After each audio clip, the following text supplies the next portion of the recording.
Please note that this meeting is being conducted online only. If you need help with Zoom during the meeting, please email lucas.carter@greensboro-nc.gov. Members of the commission are appointed by the City Council and serve without pay. The commission reviews all original zoning and rezoning requests for the City of Greensboro. Each commissioner normally visits each site prior to the meeting. The procedure used at all public hearings is as follows. The planning staff presents background information. Then the applicant will present a short summary of how he or she communicated with the neighborhood and why the request is reasonable. Other persons in favor of the request may also speak. Then persons opposed to the request may speak. The planning department makes a recommendation.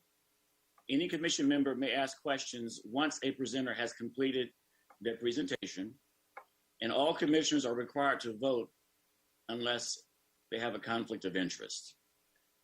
Cases with no opposition as of the stated notice period may be moved up in the agenda to be considered by the commission. The applicant and any opposition have up to 10 minutes to present their case. Only speakers who signed up in advance to speak by the deadline provided in the public notice will have an opportunity to speak during the hearing. All denied cases and all approved ordinances receiving 6 or more favorable votes will constitute final action unless appealed in writing within 10 days. All ordinances receiving a majority of favorable votes, but less than 6, will be subject to a public hearing by the City Council. When the case is called that you're interested in, people signed up to speak will need to use the raise hand function, and you'll be called upon to speak in the order in which your hands were raised. Please find the raise hand function in the bottom right corner of your screen. When you're called upon to speak, please state your name and address for the record at the onset of your comments. Please also direct all comments and questions to the Zoning Commission. Participants in the Zoom meeting will be able to view the meeting and speak when they are called upon. This online meeting is being recorded and televised on Greensboro Television Network, GTN. In addition, the telecast is being closed captioned for the hearing impaired. And at this point in time, we'll go to our city attorney's office for some words from the General Assembly. Thank you, Chair Holston. Good evening. My name is Alan Boyncy. I'm the city attorneys. I'm the assistant city attorney supporting this commission. I would like to remind everyone on Zoom that pursuant to Session Law 2020-3, which was adopted by the General Assembly in 2020, anyone may submit public comment 24 hours after the public hearing closes for any item on tonight's agenda. Those comments can be submitted to planning staff. If you do submit comments, please be sure to identify which agenda items you are commenting on. And furthermore, the Zoning and Planning Commission is only here to determine land use and conditions of a rezoning application with respect to the highest and best use of the property only. All other concerns not related to land use and conditions of the rezoning application are not germane to the determinations that are made by this body, but can be referred to the Planning Department or Technical Review Board. Thank you. Thank you, Mr. Boyncy. Next, we'll go to the minutes of our July 19, 2021 meeting. Commission members, have you received those minutes? Do you have any questions or comments, or is there a motion to approve or amend? Move approval of the July 19th minutes. Second. Thank you, Ms. Skeens. We have a motion from Ms. Skeens and a second from Ms. Magid to approve the minutes of the July 19, 2021 meeting. We have a roll call vote. Ms. Skeens? Yes. Ms. Magid? Aye. Mr. Bryson? Aye. Mr. Engel? Aye. Mr. Alford? Aye. Vice Chair O'Connor? Aye.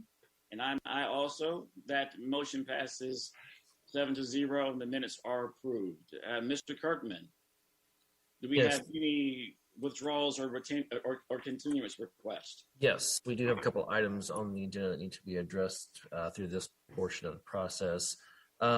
This is information to the public. If anybody is here for case Z-21-08 008, that's 3521 Battleground Avenue and 2210 Tennyson Drive.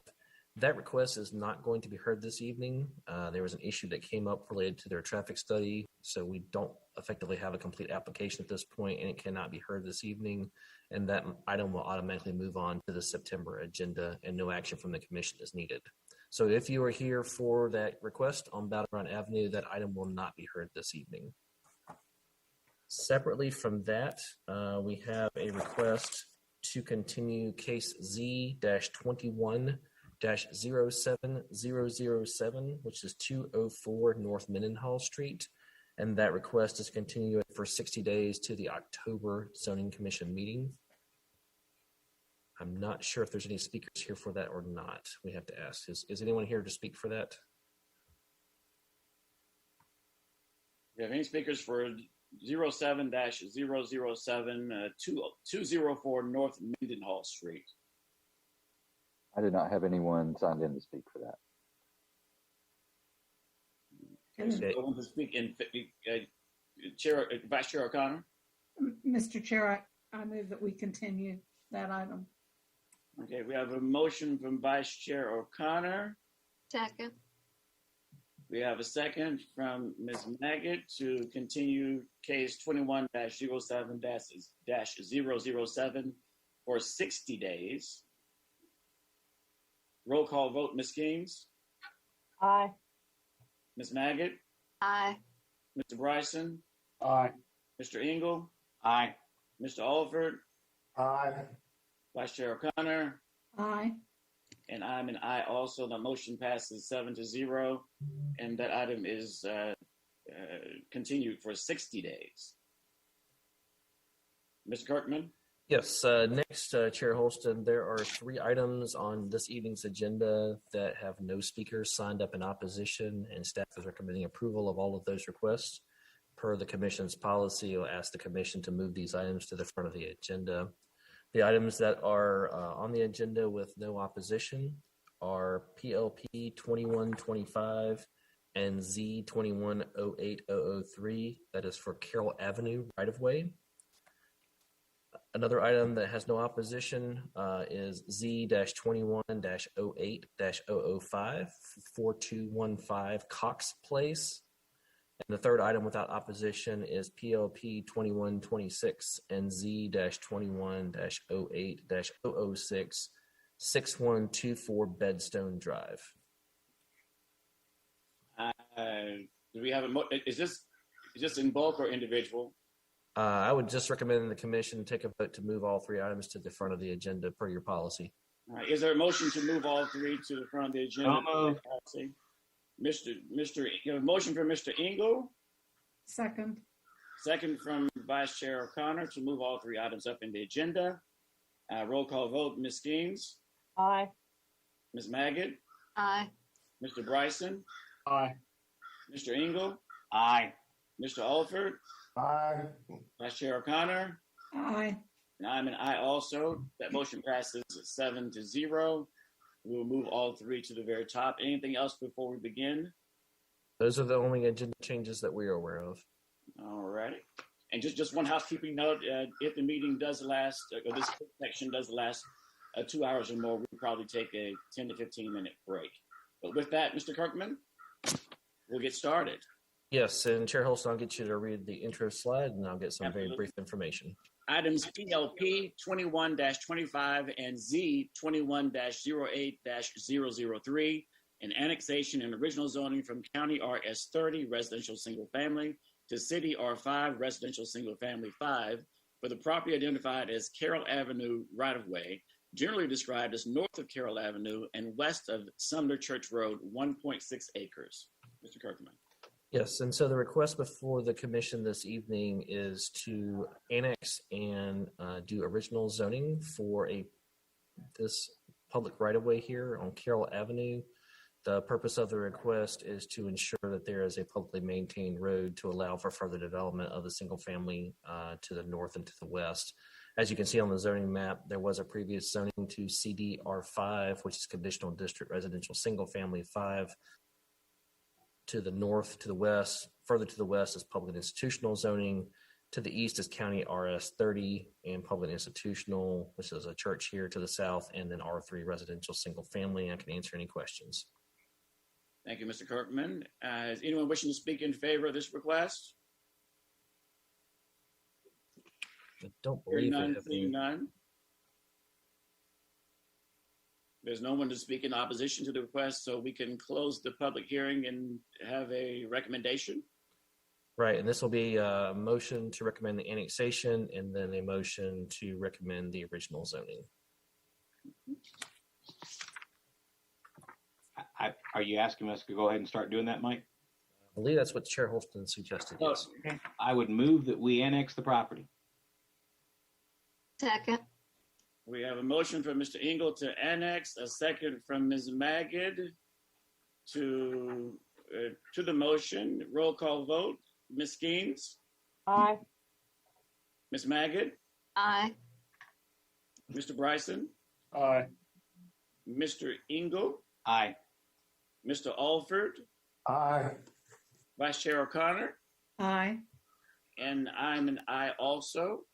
And that constitutes a favorable recommendation and is subject to a public hearing at the September 21, 2021 City Council meeting. I can make a motion. Yes, Mr. Engel. In regards to agenda item Z-21-08-003, the Greensboro Zoning Commission believes its action to recommend approval of the original zoning request for the property described as Carroll Avenue right-of-way from RS 30 residential single family to City R5 residential single family 5 to be consistent with the adopted GSO 2040 comprehensive plan, and considers the action taken to be reasonable in the public interest for the following reasons. One, the request is consistent with the comprehensive plan's future built form map and future land use map. Two, the proposed the proposed city R5 zoning district, as conditioned, permits uses which fit the context of the surrounding area and limits negative impacts on the surrounding area. Three, the request is reasonable due to the size, physical conditions, and other attributes of the area. It will benefit the property owner and surrounding community, and approval is in the public interest. Thank you, Mr. Engel. Is there a second? Second. Was that Ms. Skeens? Yes. Thank you. So we have a motion from Mr. Engel, a second from Ms. Skeens to approve 21-08-003. Roll call vote. Ms. Skeens, Aye. Ms. Magid, Aye. Mr. Bryson, Aye. Mr. Engel, Aye. Mr. Alford, Aye. Vice Chair O'Connor, Aye. and I'm an aye also. That motion passes. This constitutes a favorable recommendation and subject to a public hearing at the September 21, 2021 City Council meeting. Mr. Kirkman, it's on me, isn't it? Item Z-21-08-005, a rezoning request from residential single family 3 to R5, residential single family 5, for the property identified as 4215 Cox Place, generally described as south of Cox Place and east of Pilgrim's Church Road, 0.48 acres. Mr. Kirkman. Yes, thank you, Chair Holston. Again, this property is 0.48 acres located at the intersection of Pilgrim's Church Road and Cox Place. The request is from R3 residential single family to R5 residential single family. Zoning to the north and west is currently R3 residential single family. To the west is a combination of R3 residential single family and CDRM5 conditional district residential multifamily 5. And then to the south is light industrial. The applicant is requesting this change in order to be able to subdivide the property into 2 residential lots. I can answer any further questions. Thank you, Mr. Kirkman. No questions from the commissioners. Anybody wishing to speak in favor of the request? Hearing none, we will close the public hearing and we will have a motion from the, is there a motion? I'm sorry. Make a motion to annex. Okay. This is just a rezoning. This is already in the city. I'm sorry. Yeah. Mike, I think I would like to ask a question here before we Yes, sir. We've had 2 straight zonings here, and I'm seeing on point number 2, the zoning district as conditioned. This is not conditional. You are correct. Yes, that's must be. That's what tripped me up on the last one. Normally, I fly through these things. Yep. And it tripped me up because I was like, whoa, this is not a conditional zoning. So is there a way we should change that at this point in time, or is it okay to be read as is? I think if you guys can just skip over the as condition and just go proposed district. Okay. Permits uses would Sorry, be cleanest way. Commissioner Magid, I just wanted to clear that up before. No, I appreciate you doing that. We apologize for the error on there, so we'll get that straight. It tripped me, so I wanted to make sure nobody else got tripped. I think Ms. Megan had the motion. Yeah. I'll make a motion. Item Alrighty. Z. Item Z-21-08-005, the Greensboro Zoning Commission believes that its action to recommend approval of the zoning request for the property described as 4215 Cox Place from R3 residential single family to R5 residential single family 5 to be consistent with the adopted Greensboro 2040 comprehensive plan, and considers the action taken to be reasonable and in the public interest for the following reasons. 1, the request is consistent with the comprehensive plan's future build form map and future land use map. 2, the proposed R5 zoning district permits use which fit the context of the surrounding area and limits negative impact on the surrounding area. And 3, the request is reasonable due to the size, physical conditions, and other attributes of the area and will benefit the property owner and the surrounding community, and approval is in the public interest. Thank you, Ms. Magid. Is there a second? Second. Is that Mr. Engel? Yes. That is correct. Wonderful. So we have a motion from Ms. Magid, a second from Mr. Engel to approve 21-08-005. Roll call vote. Ms. Skeens? Aye. Ms. Magid? Aye. Mr. Bryson? Aye. Mr. Engel?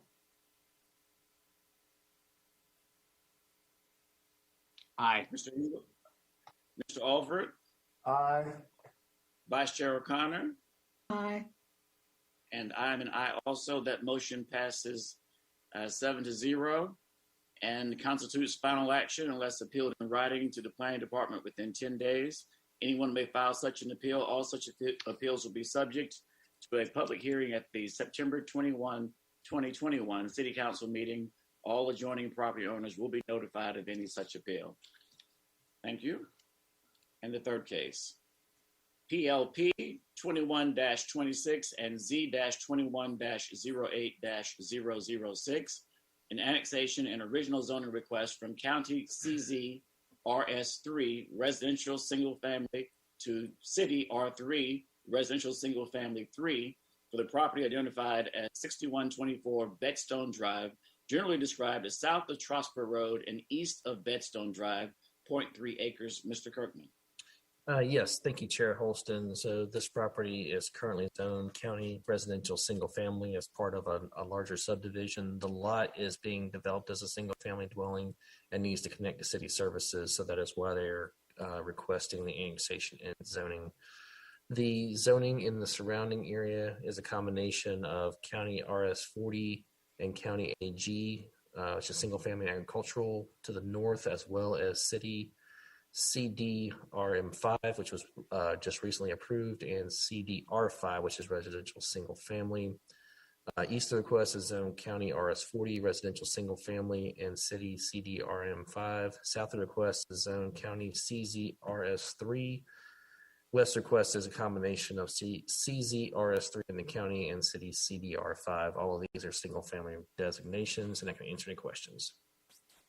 Thank you, Mr. Kirkman. No questions from the commissioners. Anyone wishing to speak in favor of this request? Hearing none, we will close the public portion of the hearing and we will consider the recommendation for annexation. I move we annex the property. So we have a motion from Mr. Engel to annex the property. Second. So second from Mr. Alford. Okay, Mr. Engel motion, Mr. Alford second. Roll call vote on the annexation. Ms. Skeens. Aye. Ms. Magid. Aye. Mr. Bryson.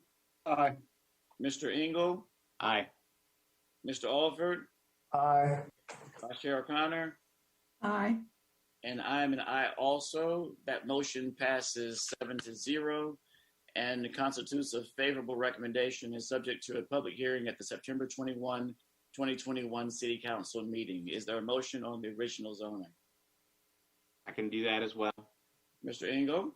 In regards to agenda item Z-21-08-006, the Greensboro Zoning Commission believes its action to recommend approval of the zoning request for the property described as 6124 Bedstone Drive from County CZ-RS-3 Residential Single Family to City R3 Residential Single Family 3 to be consistent with the adopted GSO 2040 Comprehensive Plan, and considers the action taken to be reasonable in the public interest for the following reasons.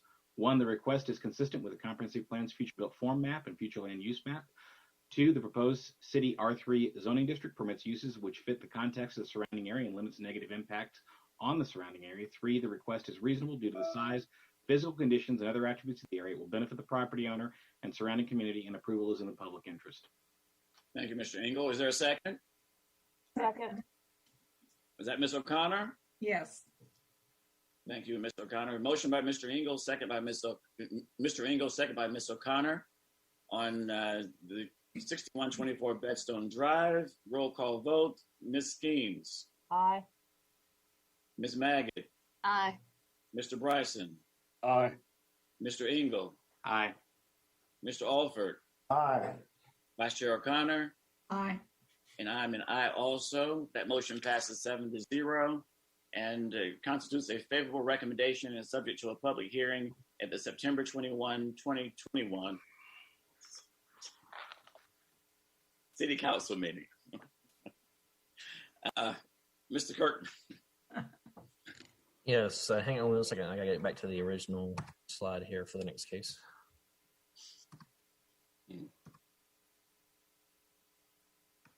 That caught me off guard.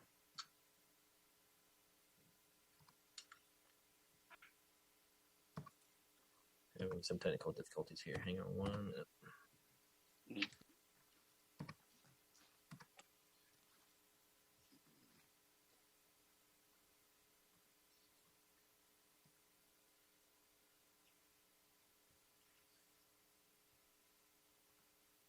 For some reason, it is not letting me. There it goes.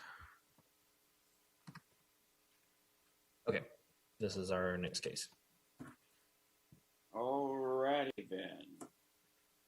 Let's go to Z-21-06-004, a rezoning request from R3 Residential Single Family 3 to CDO Conditional District Office for the properties identified as 5307 near 5313 and 5317 West Friendly Avenue and 724 Muirs Chapel Road, generally described as south of West Friendly Avenue and east of Muirs Chapel Road, 3.7 acres. Mr. Kirkman.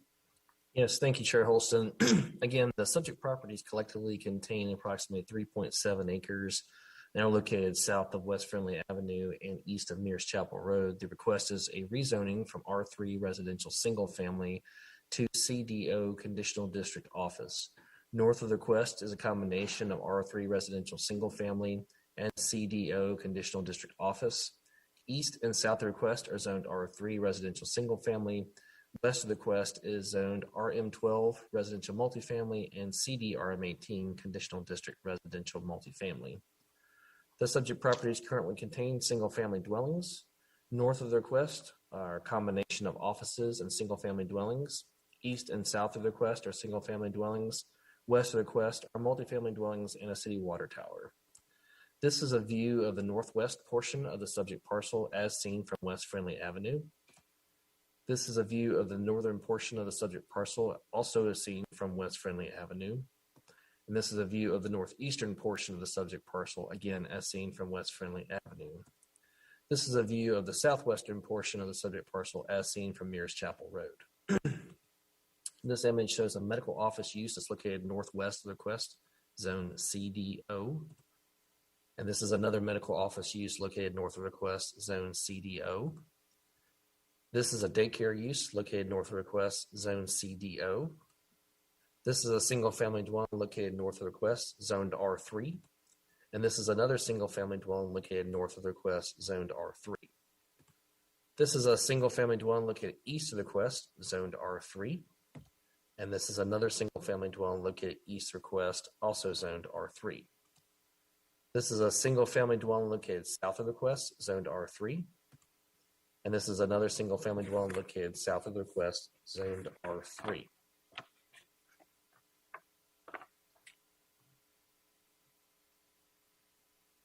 These are multifamily dwellings located west of the request, zone CD RM18. This is the city water tower located west of the request, zoned RM12. This is a view facing east on West Friendly Avenue. The subject property would be located on your right. And this is a view facing west on West Friendly Avenue. The subject property would be on your left. This is a view facing northwest on Mears Chapel Road. The subject property is located on the right. And this is a view facing southeast on Mears Chapel Road. The subject property would be on your left. These are the conditions that were submitted by the applicant and advertised as part of this request, and I can answer any questions. Any questions for Mr. Kirkman before we begin? Hearing none, if the applicant could please step forward, provide your name and address, and then share with us what you'd like to do. Good evening, Mr. Chairman and members of the commission. I want to make sure you can hear me well. Yes. We can. It's a little jumpy for me, but I can hear you fairly well, yes. I'll try to speak up. I didn't want to offend anyone's ears. So I'm here to see 804 Green Valley Road. It's Mark Isaacson, and I'm here on behalf of the applicants. The applicants are John Lomax, Robert Cannon, and their family members who are property owners, the subject properties, and are the applicants for this rezoning request. Mike, before we get too far into this, are you going to read the revised conditions into the record?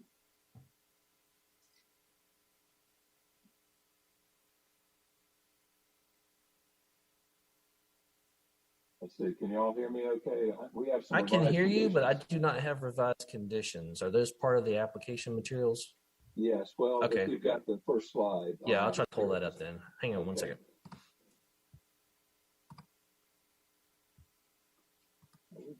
Just didn't want the clock to get too far down the line before we ran out of time.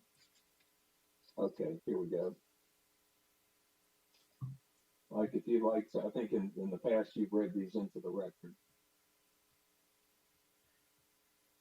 So Mr. Isaacson, are these new conditions since the application? Yes, the first two conditions are the current ones that came with the request. So these are in addition to numbers 3, 4, and 5. And yeah, I can go ahead and read those into the record if you'd like. That's fine. So new condition number 3 notes that hours of operation shall be limited to no later than 11 o'clock p.m., except any such restriction on hours of operation shall not include those specific overnight accommodations permitted pursuant to condition 2 above and any requested activities associated therewith. Condition number 4, new condition number 4, building height shall be limited to maximum 43 feet, excluding architectural design features, rooftop equipment, and any other non-structural components. Example, screening materials. And then condition number 5, new condition number 5, no drive-through use shall be permitted except for any such drive-through use associated with a, quote, built-in pharmacy that may operate out of the property's principal structure. Correct. Do you have a motion to add these conditions? Just, Mr. Chair, I'd just like to put a clarification out there for folks watching at home. The applicant of any zoning, just so you know, we're going to vote on these to accept them or not. In order to have conditions on an application, the applicant has to offer them. We cannot impose them. So the applicant at this point in time is offering additional conditions. So we're going to have a vote as a commission now as to whether we accept those or not. And at this point in time, I'm going to make a motion that we accept these additional conditions to their request. Thank you, Mr. Engel. And the second is Ms. Magid? Mm-hmm. Okay, a motion from Mr. Engel, a second from Ms. Magid to approve the additional conditions as provided by the applicant. Roll call vote. Ms. Kings? Aye. Ms. Magid? Aye. Mr. Bryson? Aye. Mr. Engel? Aye. Mr. Alford? Aye. Vice Chair O'Connor? Aye. And I am an aye also. The motion passes. Those conditions are included. Mr. Isaacson, please continue. Thank you. We added those conditions after a couple of neighborhood meetings and some communications where we heard some concerns about the operation of the proposed office building. And I should add that this is intended to be and will be a medical office building. The applicants have a proposed local medical care provider that they have been entered into discussions with and contract with for the development of this property for a medical office. And so if we could go, Mike, to the next slide, I'll try to move through these fairly quickly. This is an aerial view of the subject property and the surrounding properties. The yellow star indicates the subject properties. And as you can see, it's kind of wedged into the intersection of West Friendly Avenue and Muirs Chapel Road, as the staff showed you in their photographs. But also wanted the commission to take note of the various medical offices and other non-residential uses and higher density residential uses in the immediate area. In fact, part of this property, as you'll see, has been used for a plants and floral designs business, although zoned residential. Our main point here is that this property has changed the area has changed in character. Friendly Avenue has been widened, Muirs Chapel Road has been widened, and with the introduction of non-residential and higher density residential, we feel that it's just not suitable for low density single family residential anymore. And the families that own these properties desire to sell them to a single medical care provider that would develop the property for a medical office. Next slide, please, Mike. This is an illustrative site plan, and I'll review this very quickly with you. It shows the proposed medical office building in approximately the middle of the property, surrounded by at least a 25-foot vegetative buffer.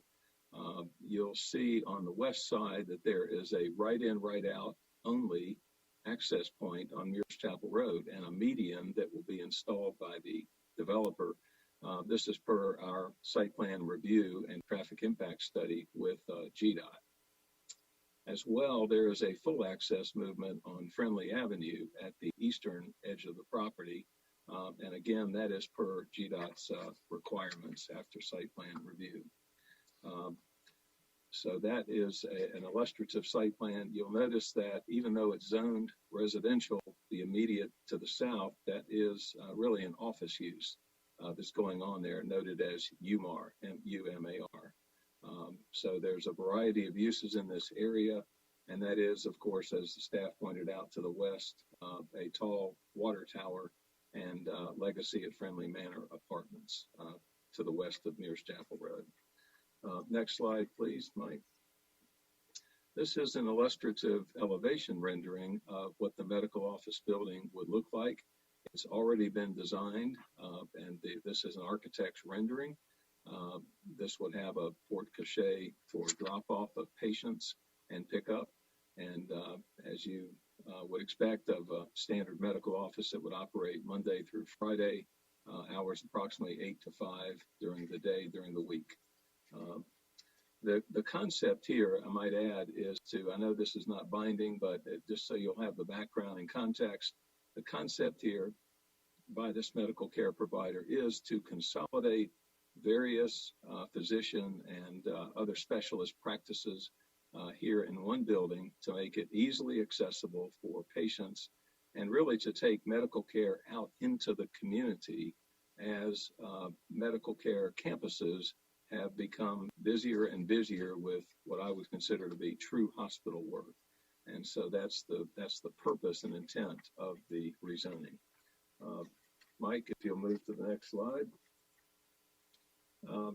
We thought it would be helpful for the commission to consider that in the history of Greensboro, office uses and residential uses have been compatible, have been well accepted, well embraced over decades of development and land use and various patterns of uses in the Greensboro area. So if you'll keep moving through these, Mike, this is a Corporate Center Boulevard. This, of course, is what was VF, now Contour headquarters. And this is a large office complex, but it is adjoining. Yes. I'll just correct you to tell you that is still VF's headquarters. Oh, well, thank you. I appreciate that. Okay. I stand corrected. So for the record, it's VF Corporation headquarters, and that is adjoining some higher end single family homes in New Irving Park. I just wanted to show the commission the compatibility of office and single family residential, and of course, multifamily across Waldron there. So Mike, if we'll continue on, returning to our area here on Dally-Madison Road, and if you'll flip through, Mike, to the next slide, the aerial, you'll see a combination of professional and other offices near single-family residential, again, just showing the pattern of development of this kind of combination of uses that makes for a good transition. So continuing on, I think this is the last example we have in Brassfield, and you'll see, similarly to what we're requesting, some professional offices on Brassfield Road directly across from or adjoining single-family residential. I would submit to the commission that these are examples of the compatibility of especially higher standard, higher class professional offices with higher value residential, single-family residential, and that those have worked well, held their values for decades, and that this is a development pattern that has been well embraced in Greensboro for many, many years. So I think we have one more, actually, we can flip through in the British Woods along Battleground area. So with that, one more slide. We did have two neighborhood meetings. Second one, we actually sent a notice out to a wider area than the city's notification list. And we had about, I'd say, maybe 30 people that showed up at the larger meeting at Trinity Church. How much time do I have, Mike, for a closing here?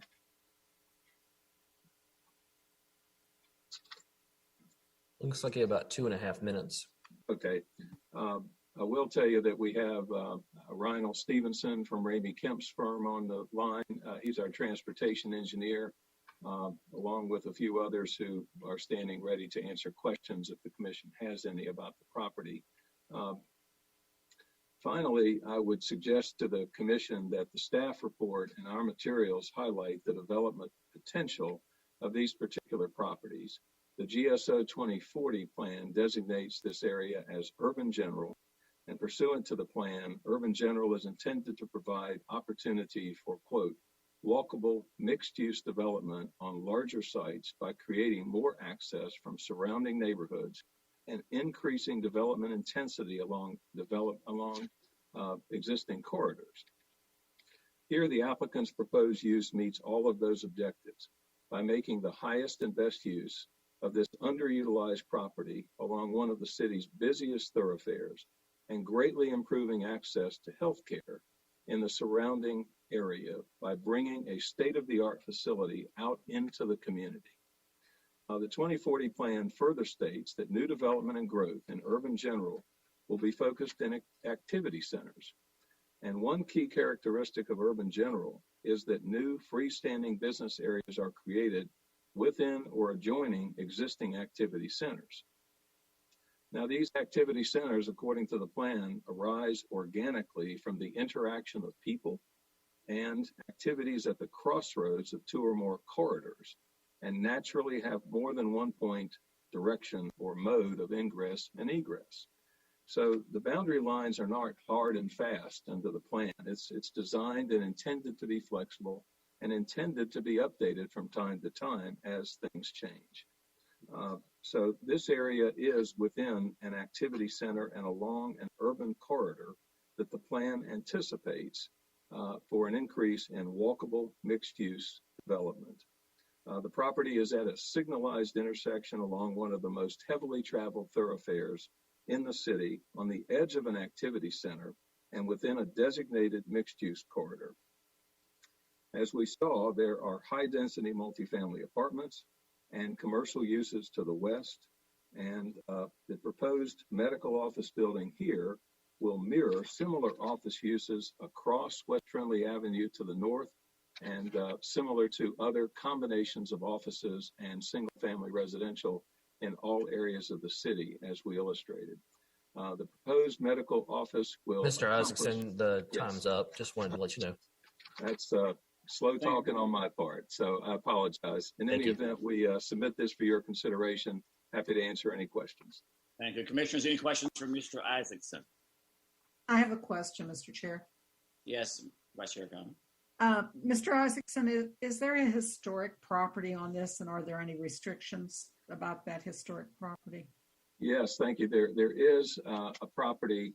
Do you have any other question on it? Sorry, No, I don't. That okay. was the one. Thanks. Mr. Cannon is the owner of that, and he's standing by if you'd like to hear more background or context. But the short answer is yes, there is a property with a house on it that's on the National Historic Register. We called the SHPO office, the State Historic Preservation Office, and discussed that with two officers of the Preservation Office in Raleigh. And they confirmed to us that, first of all, there are no restrictions on any changes that would occur just because this is on the National Registry. The background and purpose of that was to prevent any federal dollars from being spent on any changes to this property. So, and specifically, Mr. Cannon placed this on the register to avoid Painter Boulevard, which was proposed at the time to come through or nearby this property from doing so. And in fact, as we all know, the outer loop is located significantly further west from this property, and I think has worked out well. So Mr. Cannon is available, but with respect of your time, I just wanted to give you the short answer on that. Thank you. Mr. Isaacson. Additional questions from commissioners for Mr. Isaacson? I hear none. So the time has run out for the applicant. So we'll now move to those wishing to speak in opposition to the request. And just as a reminder, there is a combined 10 minutes for all speakers. And Vice Chair O'Connor. I think Mr. Carter had those in order. Okay. And I don't have those in front of me. I have Ms. Candida Yoshikai first to speak, and then Mr. Bill McNeil after that, and Mr. Ned Bryan after that. Okay. If you could speak in that order, please provide your name and address before you begin your comments. Hi, my name is Candida Yoshikai, and I live at 5306 West Friendly Avenue, across from the site in question, and I'm speaking in opposition to Z2106-004, together with Mr. Ned Bryan, my neighbor, for many in our neighborhood. Bill McNeil of the Alliance will represent us for historical aspects, and we support the views of the Alliance. The comprehensive 2040 map shows this block of Friendly Avenue as zoned residential R3 eastward, while westward of Mears Chapel, there are 2 blocks of smaller enterprises in older homes and newer structures on single and double lots until Quaker Village, which has about 130 parking spots, and neighborhood Walmart with about 160. Notably, there are medical offices available for lease in that area. Crossing to the residential east side of Mears Chapel, this zoning application to office would take 3 of the 5 residential properties, more than half of the long 5300 block of Friendly Avenue, and 1 on Mears Chapel, would pave over 3 acres for a 179 vehicle system of parking spaces, more than Walmart, almost 3 times more than the parking at the largest nearest business right across the street, and would directly touch the front, backs, and sides of 10 properties on the 3 streets involved. The bulk of a 40,000 square foot building equals about 20 of our homes and would dwarf any other business on surrounding blocks. This would not blend or maintain the character of our neighborhood. On the contrary, this office scale and intensity is uncharacteristic and would be incompatible while taking 25% of the neighborhood and imposing an office quality of life on R3 zoned residents. The example that Mr. Isaacson provided of medical and residential maps show much larger buffers than we would have. Almost 1,400 vehicles would turn in and out daily, hugely increasing traffic and accidents for all of our surrounding homes and streets. It would increase heat and urban island heat effects, air, noise, water, light, and runoff pollution and groundwater absorption problems for the residential zone. The size almost approaches that of Quaker Village in the commercial zone, but would be in a residential zone. I cite in my letter to you numerous city ordinances in direct conflict with this plan, and preserving the overall quality of life for residents and protecting the character of established residential neighborhoods seems high on the city government's list of importance. Our residential block was established in 1912 with 5 houses to 1935 and after. Although considered a major thoroughfare, Friendly Avenue has a special history and character, and in-kind development should protect it from the difficulties of market or battleground. The precedent for commercial zoning to creep eastward down Friendly Avenue and allowing for the demolition of notable historic rare properties through rezoning approvals concerns many. We wish that our good faith investments in our residential zoned homes and the promise of the 2040 comprehensive plan is preserved. Thank you. Thank you, Ms. Yosakai. Commissioners, any questions for Ms. Yosakai?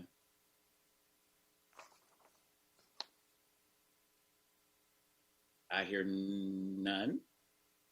Who is our next speaker? Mr. Bill McNeil. Mr. Bill McNeil, please provide your name and address and share your comments. Good evening, Commissioners. I am Bill McNeil. I live at 1014 Gretchen Lane in Greensboro. I serve as the co-clerk of the New Garden Guilford College Area Alliance, whose purpose is to preserve the historic fabric of this area that connects its institutions and its residential neighborhoods and to promote the sound development of that area. I know you see dozens of cases each year as commissioners, but this one is unique. First, in that it involves a property that's on the National Register of Historic Places. Second, it's in one of 2 designated heritage communities in the whole city. And third, it's adjacent to an activity center designated in the GSO 2040 Comprehensive Plan. We oppose the proposed zoning because it will harm the historic fabric of the area, one of the 2 designated heritage communities, by destroying the Kimry Haworth House and nearby homes that were built in the 1920s, whose character and presence anchors the nearby residential neighborhood along Friendly and to the south and east. The proposed office project with its 40,000 square foot size is vastly out of scale and out of character, even with the other office uses along Friendly Avenue to the north, definitely out of character with the neighborhood to the east and south. We contend that office and commercial zoning should stop at Muirs Chapel Road and not sprawl along Friendly Avenue toward Westridge Road. We contend and suggest that office uses should be confined to the activity center in the vicinity of Guilford College and not leap across reasonable boundaries like Muirs Chapel Road. There's already vacant office space, and appropriately zoned sites are available in the activity center west of this rezoning site. We have, furthermore, following the land development ordinance, we've asked the city staff to prepare a master plan to guide the land use and zoning decisions and investments in and around the activity center. We further contend that there is no compelling need for more office space in this part of the city or in the city, and that there is a need to retain the existing residences and the residential quality of walkable neighborhoods within the Friendly corridor. We ask that you uphold the character of greater and historic Guilford College community and deny this request. It suggests that approving it would go against the goal in the city's GSO 2040 comprehensive plan for creating great places by treasuring and protecting Greensboro's historic places. And we urge you to vote against this case and leave the property zoned as it is. Thank you. Thank you, Mr. McNeil. Commissioners, any questions for Mr. McNeil? I hear none. Thank you, Mr. McNeil, again. The third person who was scheduled to speak with us. Mr. Holston, I have Ned Bryan and then David Fagans after that. Okay, in that order. Mr. Chairman, how much time left? We have 3 minutes and 28 seconds. Okay, thank you. All right. Ned Bryan and David Fagans, you have a combined 3 minutes and some seconds left. Just FYI. Your name and address first. Can you hear me? Yes, we can. Okay, good. Well, I'm gonna have to pare mine down a little bit. My wife and I own 2 corner lots at the corner of Friendly and Cannon. We've been here for about 23 years. Been very happy here. We purchased our home in 1998 from the original owners. Mears Chapel and Foxwood have always been the dividing line for residential and commercial, and I think that it should remain that way. I think once you jump commercial across Mears Chapel, it's going to keep going.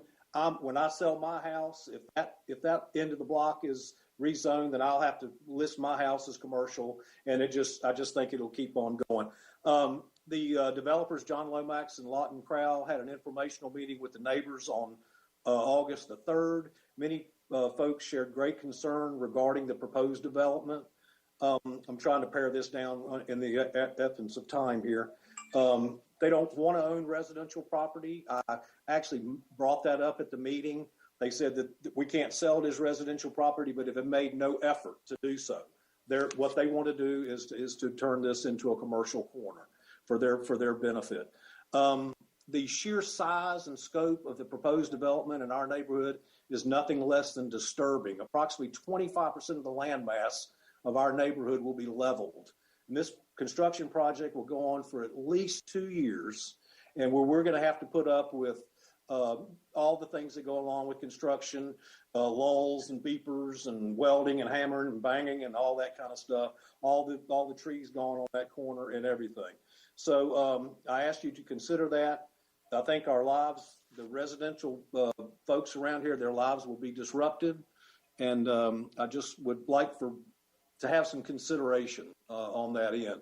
I've heard of absolutely no support for this rezoning and project from anyone other than the developers, his attorney who just spoke earlier, and one of the developer's friends that spoke at the meeting. While I realize that change is sometimes inevitable, I would respectfully ask the Zoning Commission to deny this request and help the surrounding neighbors preserve the residential integrity of not only our neighborhood, but also of all of the established residential neighborhoods in Greensboro. Thank you. Yes. 2 things. One, Mr. Bryan, you mentioned the neighborhood meetings. Did you feel they were productive? Well, they are what they are. You've got the developer saying what he wants to do. Of course, he's telling us how he corner, and when the city took over a little bit of land from his mother's house right there in Mears Chapel, how terrible it was and all that. But, we listened to each other. They did listen to us. And I think, there was great opposition from the audience at the meeting. Like I said, I heard nobody speak for this other than Mr. Lomax and his nephew and their attorney. I mean, they're the ones that were saying, "Oh, you need to do this," but the rest of us don't feel that way. I do appreciate it. And Mr. Kirkman, how much time do you have left? Just over a minute. And actually, Mr. Bryan, can you give your physical address? I know you mentioned the corner of Cannon and West I'm Friendly. sorry. Certainly. My legal name is Edwin L. Bryan Jr., and I live at 5301 West Friendly Avenue. Thank you very much. Yes, sir. Mr. Kirkman, you said you have a minute left, or a minute and 30, or a minute and 40? A minute and 5 seconds. Minute and 5. Yep. Mr. Fagans, you have a minute and 5 seconds. Please provide your name and address and then share your comments. Mr. Chair, I just would preempt that by telling you that there will be time for additional comments in opposition, correct? Another 5 minutes that we have after the applicant gets a chance to speak. So if they don't get through everything. If the applicant chooses to do rebuttal, yes, there would be additional time for that. Okay. Mr. Fagans. I'm going to summarize this quickly. My name is David Fagans. Good evening. I live at 1505A Nathan Hunt Road, Greensboro, North Carolina, 27410. Although I am a member of the New Garden Road Guilford College Community Alliance, I'm not speaking on behalf of that organization, but as a private Greensboro citizen in opposition to this rezoning request. I do not live in this neighborhood, but close enough to walk or bike to it with ease, just as I did as a child in the 50s and early 60s to play pickup football games, ride bikes, and camp out in backyards along the road. This is going to be destructive to this neighborhood's tranquility and their community cohesion and a right to enjoy a residentially zoned neighborhood. This should not be an issue of additional tax revenue, job creation, or medical services. This is an issue of fairness to these citizens who made the conscientious decision to locate their homes in a long-established Greensboro neighborhood zoned as residential. The Rotary Service Organization has a four-way test to help guide their members in making wise decisions. The second of these tests asks, is it fair to all concerned? This rezoning proposal, if approved, will be a decision that is not fair to our neighbors, indeed your neighbors. Please respect their right to live peacefully in their neighborhood and reject this proposal. Thank you for listening to my plea. Thank you, Mr. Fagans. I also have other statements. If there is a rebuttal, I also would like to make additional statement.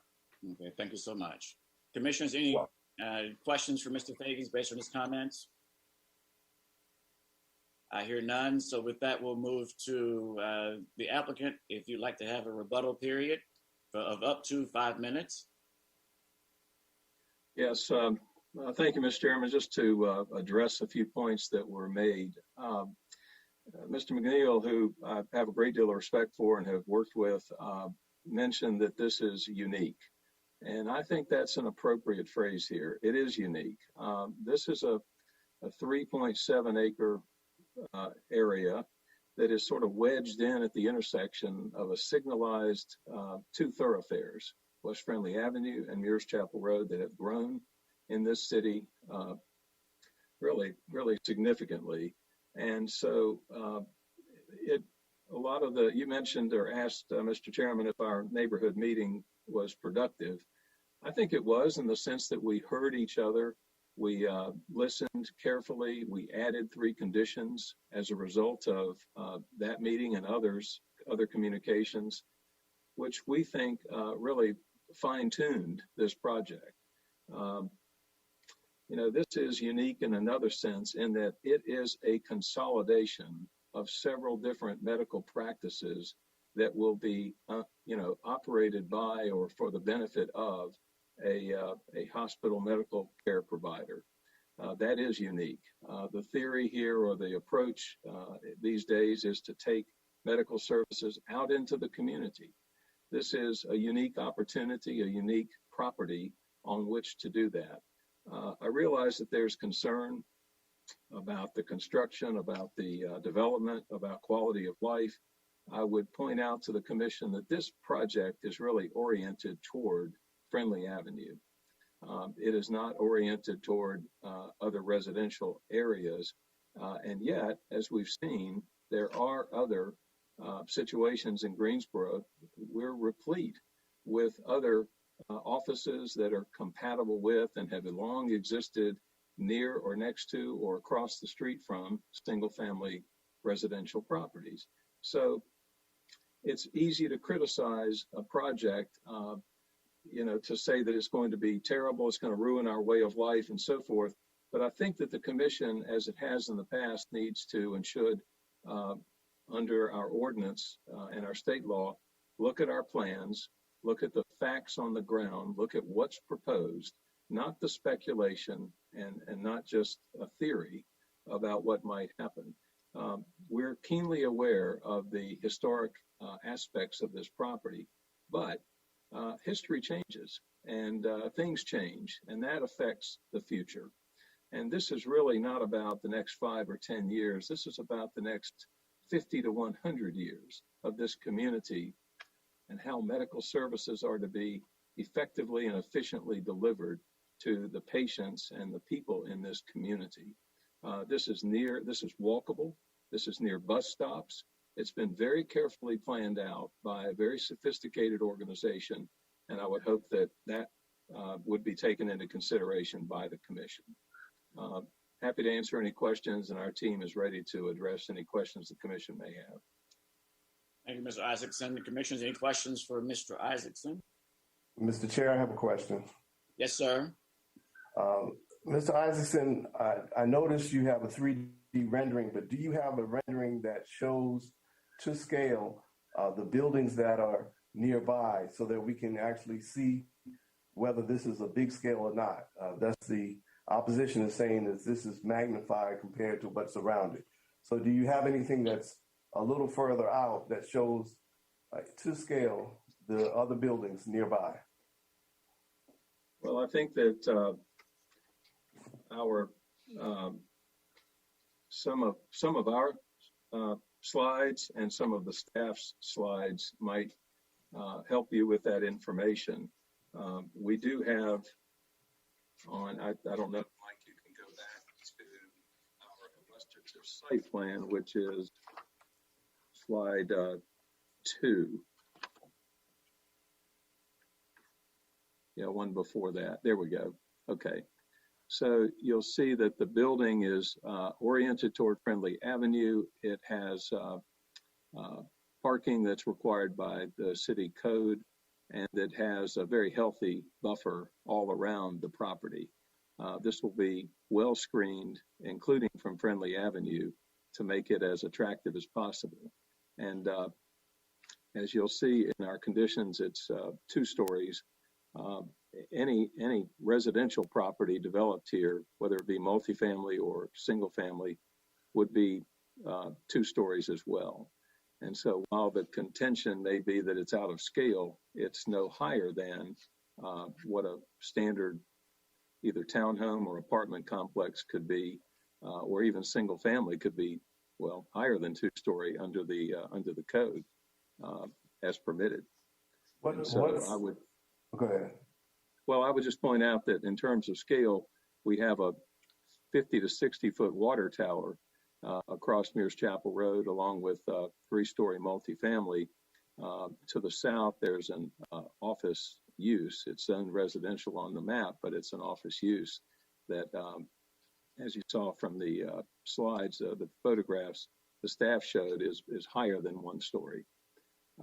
So we'll just make those points about the scale. So what did we say? Did we say 43 foot height was the condition? Was that correct? That's right. We've limited that. And that's supposed to be 2 stories. Well, I think that with it's considered 2 stories. That's right. 2 levels. That's correct. Okay. All right. Thank you. That's to include room for some equipment on the roof. But this is excluding equipment. Well, it's got to be screened. That's the point. The equipment itself is not considered, but it would be screened.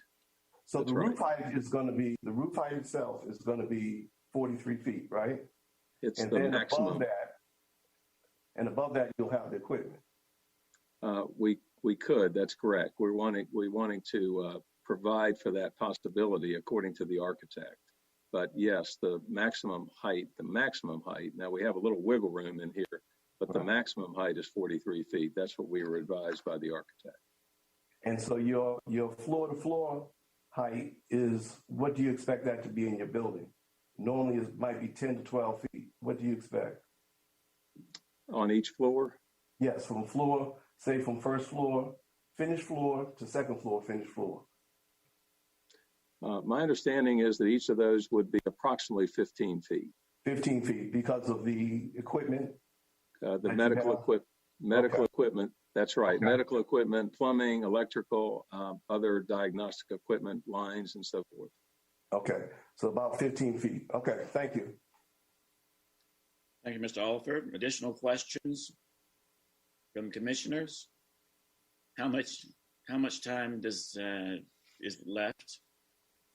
We have approximately 1 minute and 41 seconds. Okay, but Mr. Isaacson, your presentation is complete, correct? Yes, we're ready to answer any questions. I have our transportation engineer and others standing by if there are any other specific questions. All right. One more time around the horn for the commissioners. Questions for Mr. Isaacson during the rebuttal period? I hear none, so Mr. Isaacson, thank you so much. Let's go to those wishing to speak in opposition. The rebuttal period is up to 5 minutes. I know that Mr. Fagan earlier said that he'd like to speak again, but Vice Chair O'Connor, or Mr. Carter, do you see an order for me? I have, excuse me, I have Mr. Bryan had his hand up first and then Mr. Fagan second. Okay. So Mr. Bryan and Mr. Fagan's, a total of 5 minutes. Mr. Bryan. Well, to begin with, I'm not an architect, but I am in the commercial construction business.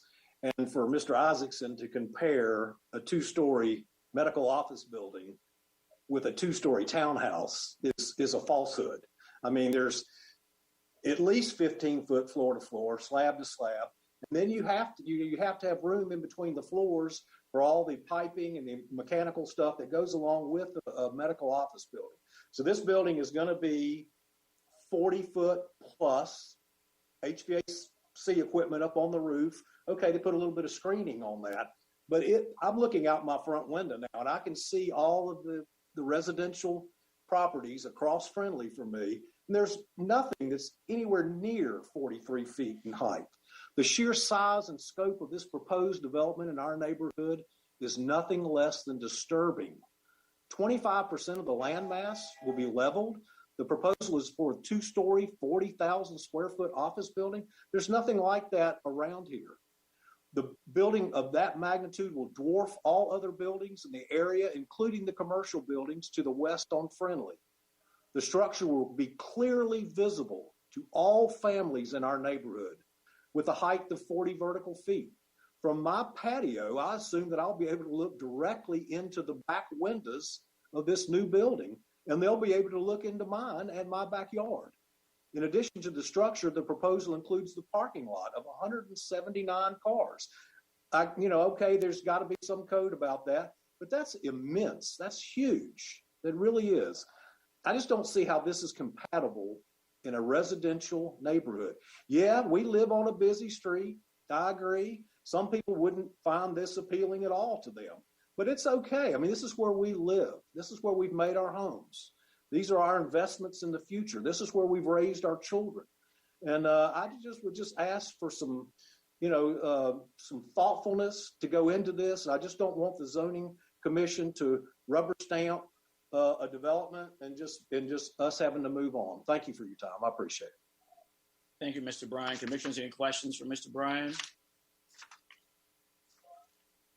Again, thank you, Mr. Bryan. And Mr. Fagans. Thank you. What time does Mr. Fagans have? I'm sorry? 1 quick second, Mr. Fagans. Mr. Kirkman, how much time does Mr. Fagans have? 2 minutes and 41 seconds. 2 minutes and 41 seconds, Mr. Fagans. Thank you. I want to also add, when Cannon Crossing Apartments or townhomes becomes operational very close by, it is quite likely these residents will endure even more traffic in their neighborhood. Yet you can turn left off Mears Chapel Road on the Friendly Avenue, go just beyond the apartments on the left, and observe a vacant medical office.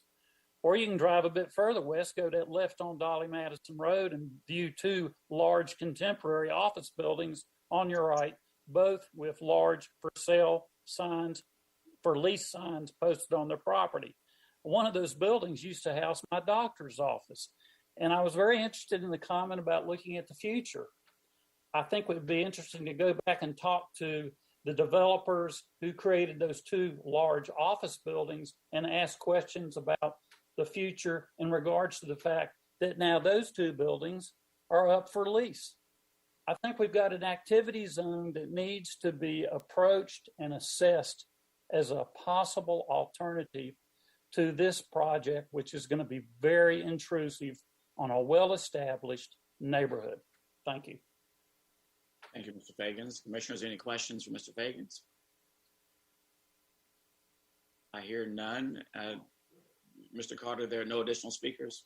I have Ms. Yoshikai with her hand raised and a minute and 30 seconds left. All righty, Ms. Yoshikai, a minute and 30 seconds. If you'd like to speak. Hi there. I think that Mr. Fagan said what I would have said, which is, we all want medical care close to us. We know that there's availability down the street and we don't need to turn our residential block into a massive building that really destroys our residential status.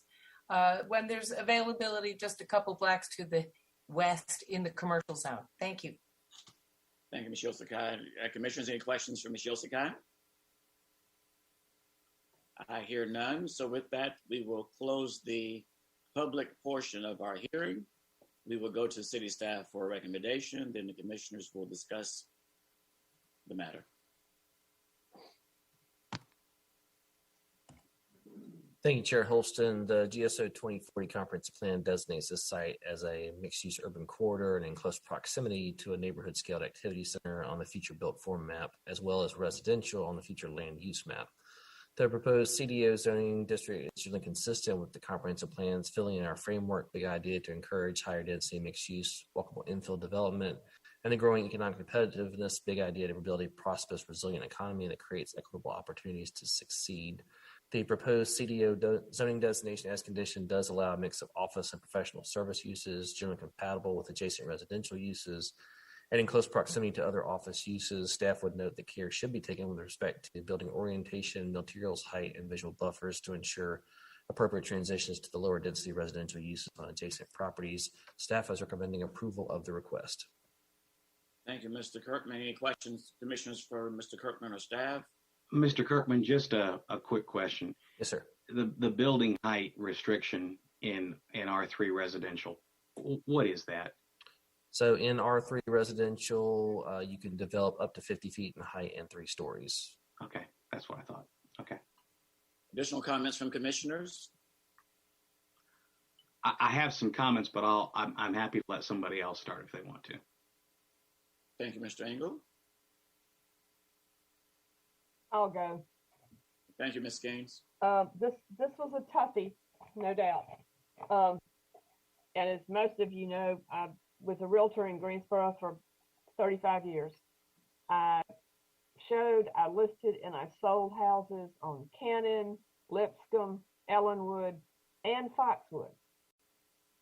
So I've started seeing all the letters and concerned about buffers and concerned about close by.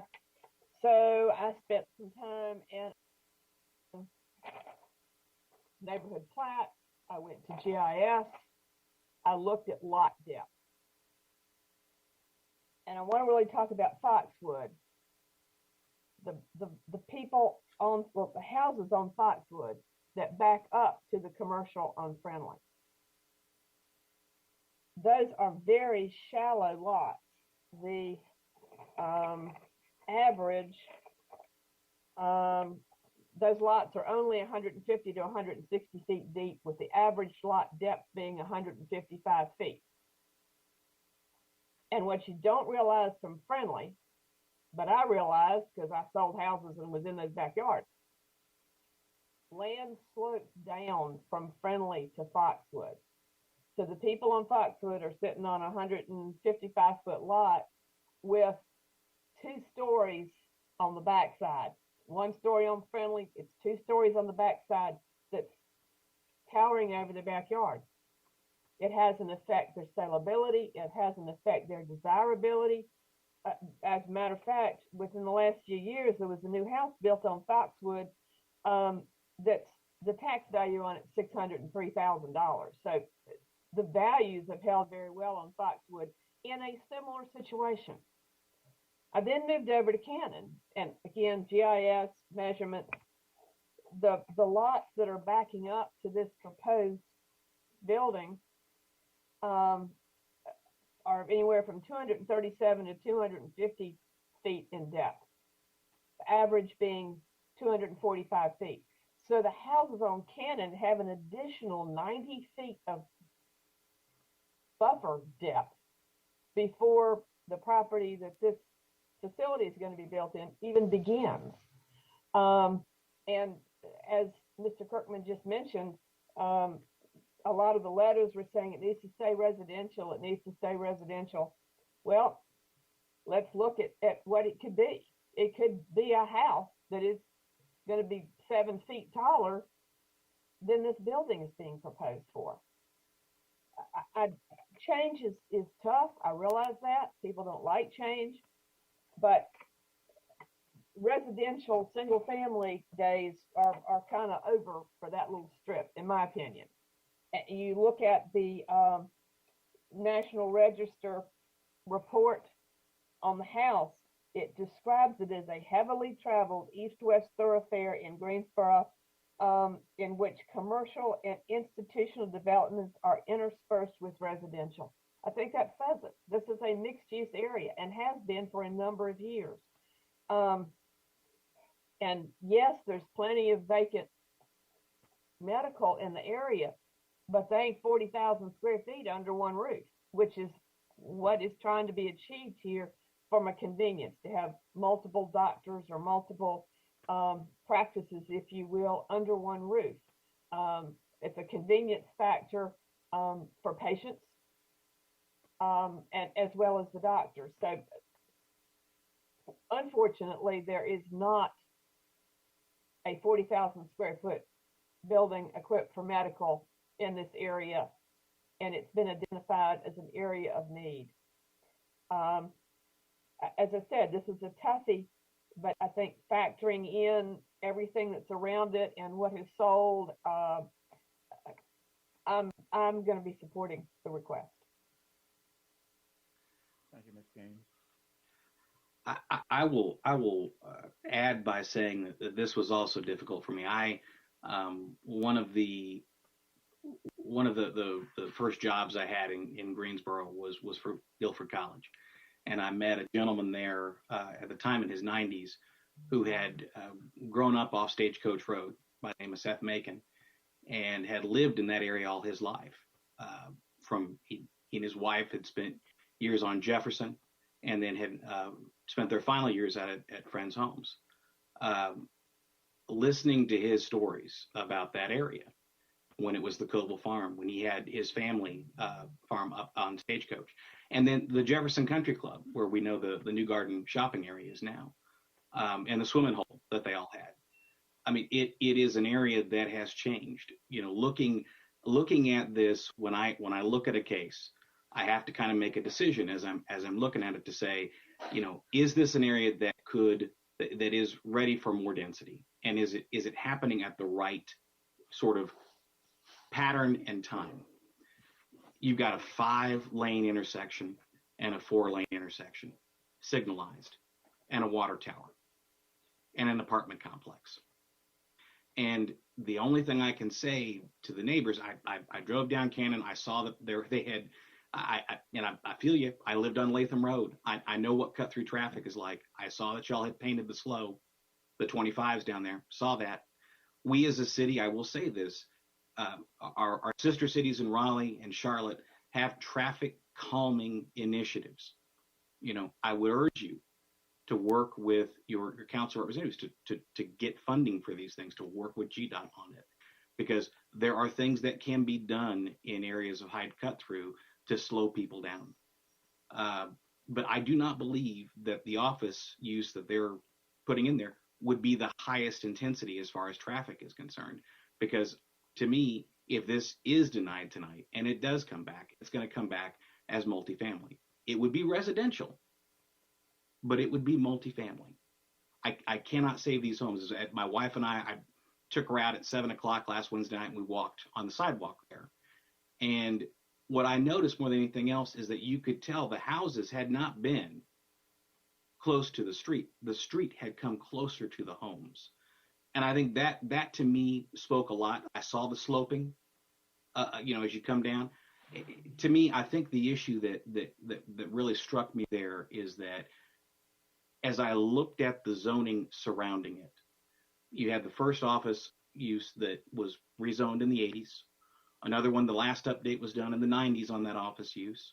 Another one in the center there that had been done in 2015, at least the last one, that office, that medical building there. The apartment complex across was done in 2002, 2003 time period, conditioned down to RM12, but the intensity of it made it an RM18. You're seeing something where it's a pattern of development at that intersection. I feel comfortable with what's being proposed. I know that a lot of you don't, and I hope you'll continue in your conversations with the applicant. I think that through all of these things, better things happen as we collaborate together. Unfortunately, these meetings don't lend itself to that now. We're not in the same room together, and I realize that. So I will be supporting it this evening for those reasons. It's the objective way that I look at it when I look at anything that's coming before me as far as density, use, land use in particular, proper conditions. I feel like this has it. So I'll be supporting it this evening. Thank you, Mr. Engel. Additional commissioners, are there any thoughts, comments? Chair, I'd like to make a motion. It's okay. Mr. Bryson. If there's no more comments, I'll just make a motion to approve the item on the agenda. I have a motion from Mr. Bryson. Thank you, sir.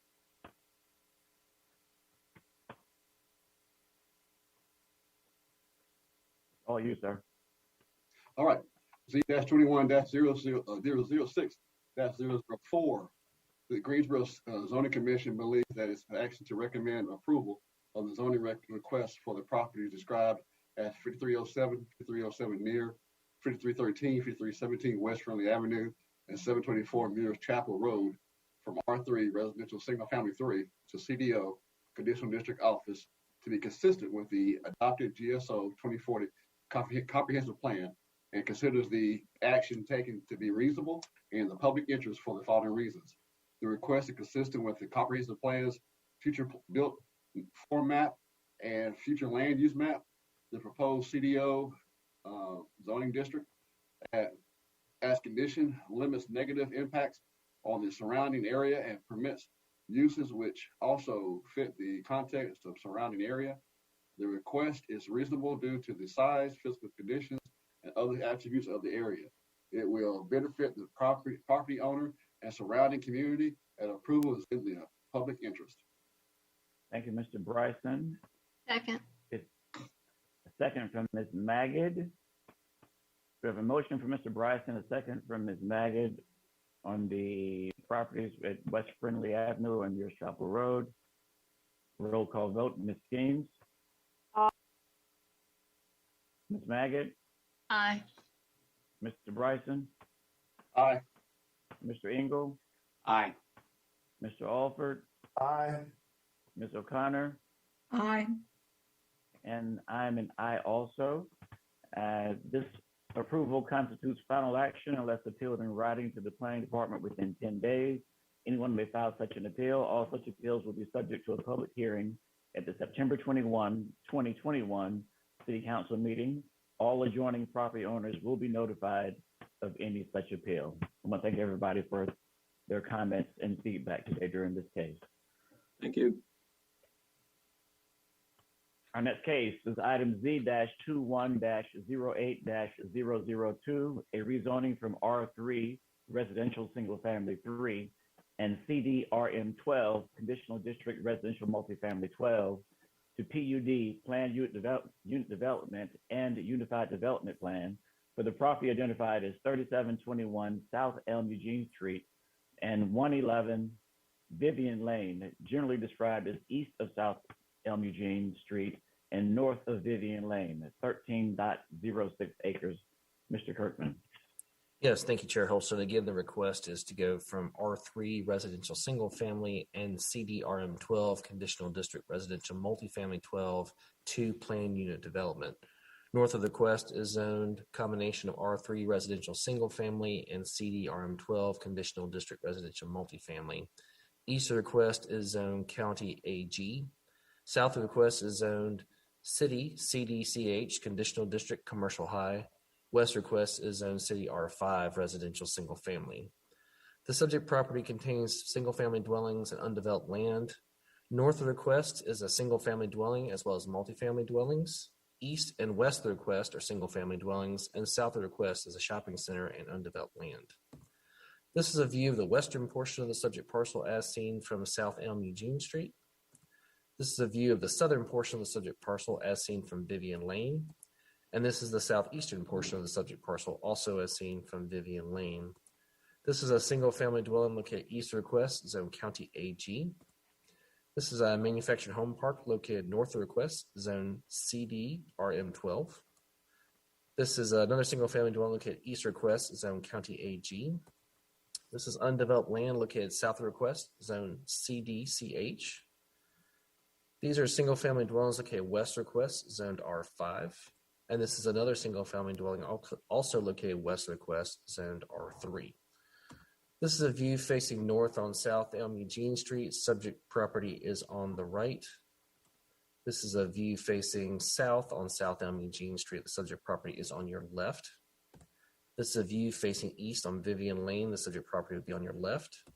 And this is a view facing west on Vivian Lane. The subject property is located on your right. This is the condition that was submitted by the applicant as part of the request. And this is the associated unified development plan that was submitted by the applicant as included in your materials. I'm happy to answer any questions. Any questions for Mr. Kirkman or staff before we begin? Hearing none, can you please have the applicant to come forward, provide your name and address, and share your plans with us. Is that Mr. Terrell? Yes, it is. Good evening, Mr. Holston. I'm Carroll with the firm Fox Rothschild, 230 North Elm Street. I'm proud to be here tonight representing Mr. Devendra Patel. Mr. Patel is a very well-established and successful developer. He's done projects of high quality in several states. We actually shared a photograph of the closest of those projects with the neighbors. If you go to the next slide, please. This property has been crying out for development for a long time. It is still adjacent and in that section that is becoming part of Greensboro, but it's still in the county. As you saw from one of the photographs that Mr. Kirkman showed, the for sale sign has been out there for so long that it has been overgrown and overtaken by weeds and almost like by a small tree. But the site's history is that it was formerly a large manufactured home park. And if you go to the next slide, to the left, you can still see out there in the overgrown weeds, there are several dozens of these meter boxes that are still on the site. And if you look at the photograph to the right of that, you see two things that I want to point out. The first is that the roadway for that old manufactured home park and all of the pads can still be seen out there. But the neighborhood that is to the west is separated by 4 lanes and a median. So it's not really like it is an attached or adjoining neighborhood. Next slide, please. This is one of the reasons I'm confident that this property has been on the market for so long. It adjoins to the north a manufactured home park. This is not a new park. It probably goes back many decades. In fact, it actually goes much further to the east than is shown on this slide. The property is in the lower left in orange. Next slide, please.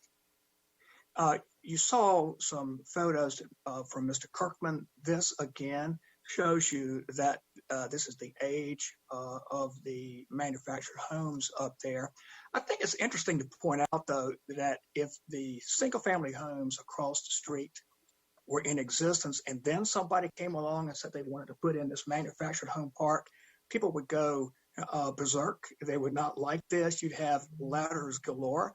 But once this is already present, neighbors will nonetheless develop around it. That's just once something is in, people accept it as something that's part of the fabric of that area. Next slide, please. This is the commercial that is to the south.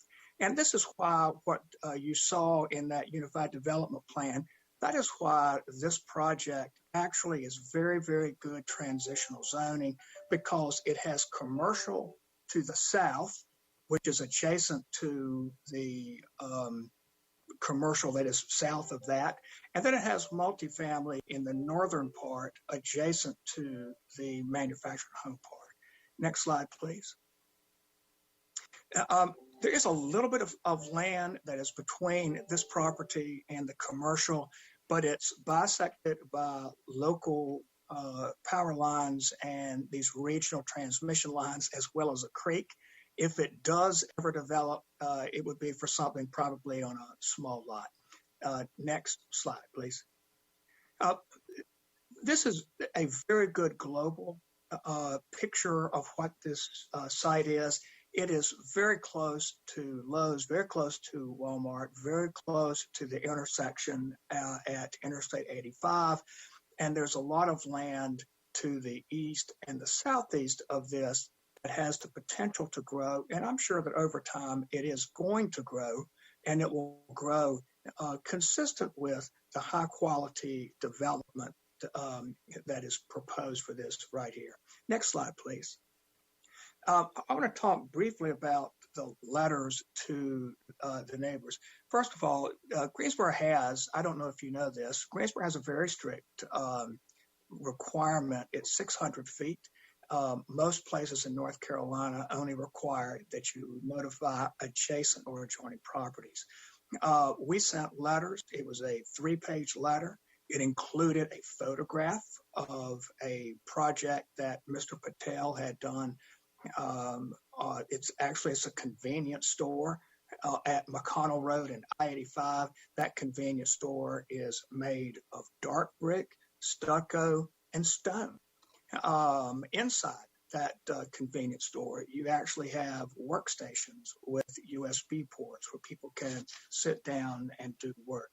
And it's just, we were very, and you see it's a Shell station. I mean, it's all in the photograph. So we were very upfront with people as to what the character of this would be. And in light of that, nobody attended our neighborhood meeting. And that was with a ton of letters to send a neighborhood report as to how many there were. We did have 2 neighbors call.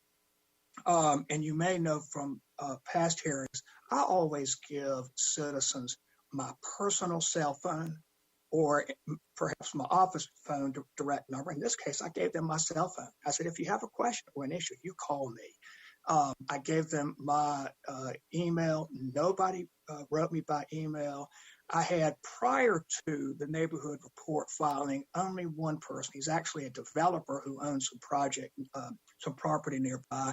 He was curious about what the traffic study had said about left movements, but that was all. He was not opposed to this. He's not signed up to speak against it. And then there is a property that's still in the county that's to the south and across the road, where the woman who's one of the owners called to inquire about whether I thought it could be developed. So this is a project, to sum up, it has had no controversy with neighbors. We have been very aggressive in reaching out to them. Nobody has been upset. It is great transitional zoning. Staff has provided numerous and very specific sections from the growth plan to show why this meets our goals. And I think I showed you by photographs that, this would be, it's a location where multifamily to the north and quality commercial to the south would be excellent transitional zoning. I'm pleased to answer any questions that you have. Thank you, Mr. Terrell. Commissioners, any questions for Mr. Terrell?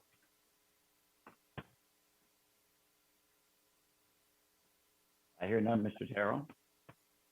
Well, thank you. I also have with me Mr. Patel is with us tonight, as is the broker, Mr.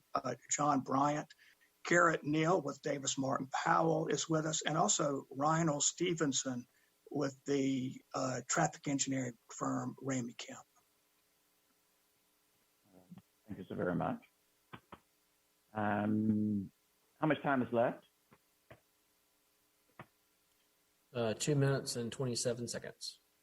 Do you have anyone else on the list of speakers in favor of the request?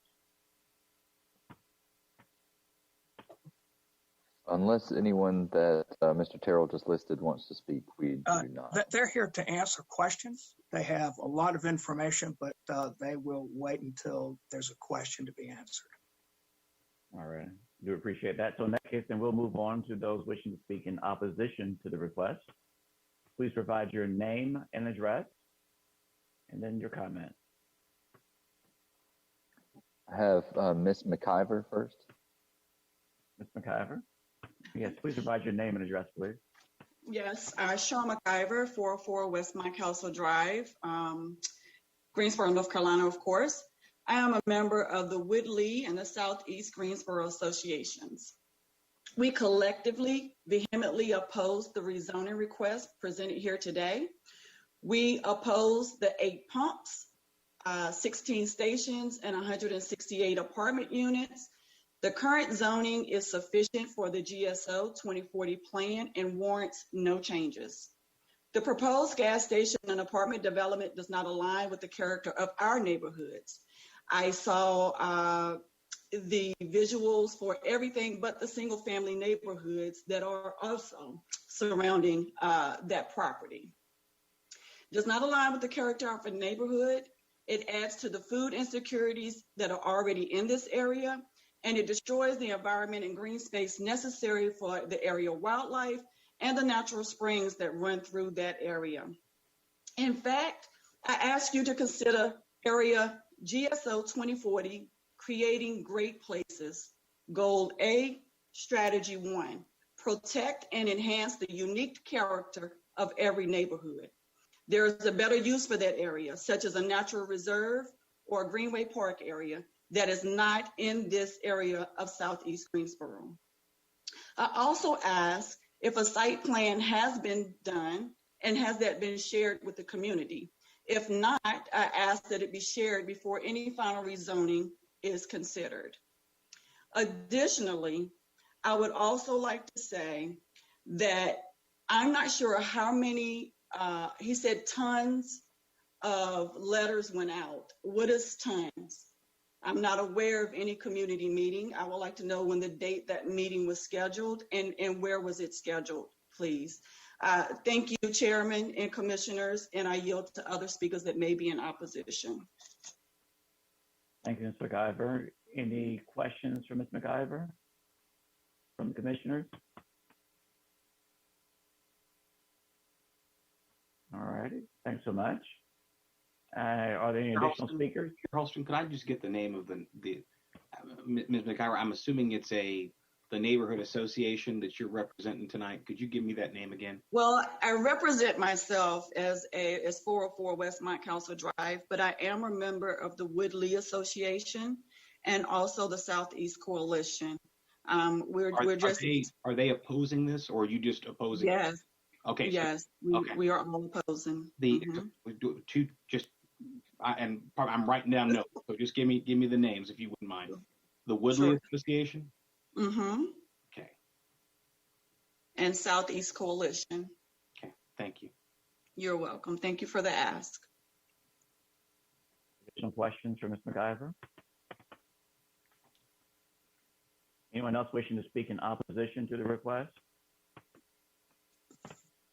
Chair Holston, I don't have anybody else signed in to speak in opposition. We do have 8 minutes left, though. All righty, but it sounds like there's no one else to speak.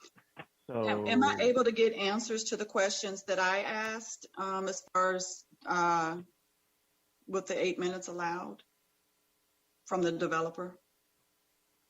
That would be in the rebuttal period. Okay, thank you. Assuming that the developer or the applicant would request a rebuttal period.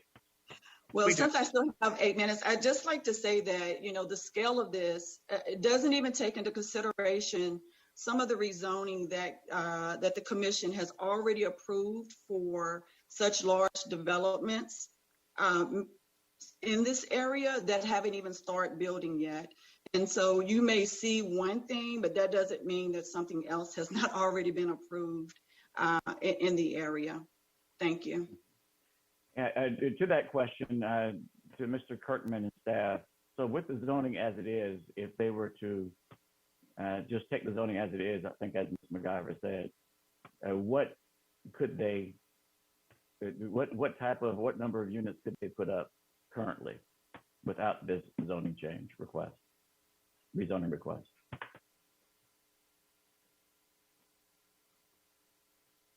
I'm looking it up right now. Bear with me 1 second. Okay. Take your time. Conditions. And this zoning has been in place for some time. Let's see. It's limited to no more than 56 single family and mobile home units according to the approved conditions. More than 56 single family? Right. That's the and cap as right now. Is that inclusive of? It says no more than 56 single family and mobile home units. So I would assume that's either or both, but no more than 56 units based on that condition. Okay. And I heard something about a gas station. Is a gas station currently? No, commercial uses are not part of that. The uses as it currently is zoned is to single family dwellings, mobile homes, and accessory uses according to the conditions. Mr. Kirkman, that seemed was it because of the mobile home units that it was multifamily? Because I'm sitting here looking at it and wondering, if I'm taking 13 acres, right, and I'm multiplying by 3, I'm only getting to 39. So 12 times, residential multifamily 12, is it just because of the intensity of where they put it, or I'm trying to figure out why this couldn't have been an RM5, for instance. Okay, let me make sure I'm clear. Why the original zoning was what it was? Well, I'm assuming the original zoning goes back 20 plus years, right? Oh, it does. It goes to. It was actually approved in 1990, so it's 30 I'm just trying to years figure old. out with the LDO approval, why did we do conditional RM12? Oh, I'm sure it had to do with the option to do the manufactured homes, because those would not have been allowed in single-family residential zoning when the Unified Development Ordinance was adopted in 1992, because that's when it transitioned to it went from conditional use residential 120 changed over to conditional use RM12 at that point in time as part of that citywide change. And how many acres would that be? We're talking about 13, the total area. So 12 times 10 acres, that would be like 120. How many acres would go under the RM12? Well, the rezoning at the time was for 16.687 acres.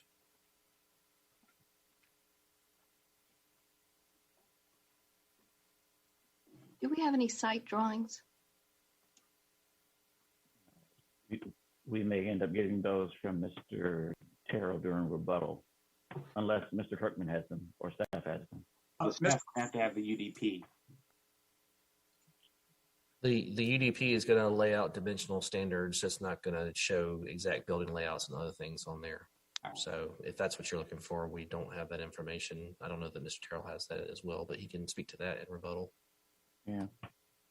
Mr. Maggot, are you looking for something just illustrative? Well, the gas station reference that was mentioned, I wanted to know where that came from. Something must have been shown. And the current request is to allow commercial and residential, and yes, that is part of the Unified Development Plan that mentions the commercial uses. But again, I'll let the attorney speak further to that. Okay. So this might be a good time just to go and offer the rebuttal period to the applicant, up to 5 minutes.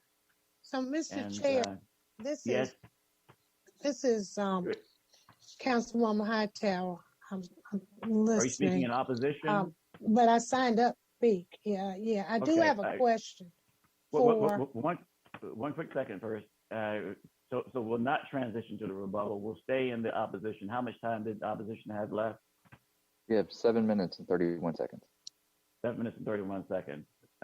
Yes, please provide your name and address and share with us, please. Sharon M. Hightower, 6 Bells Court, Greensboro, North Carolina, 27401.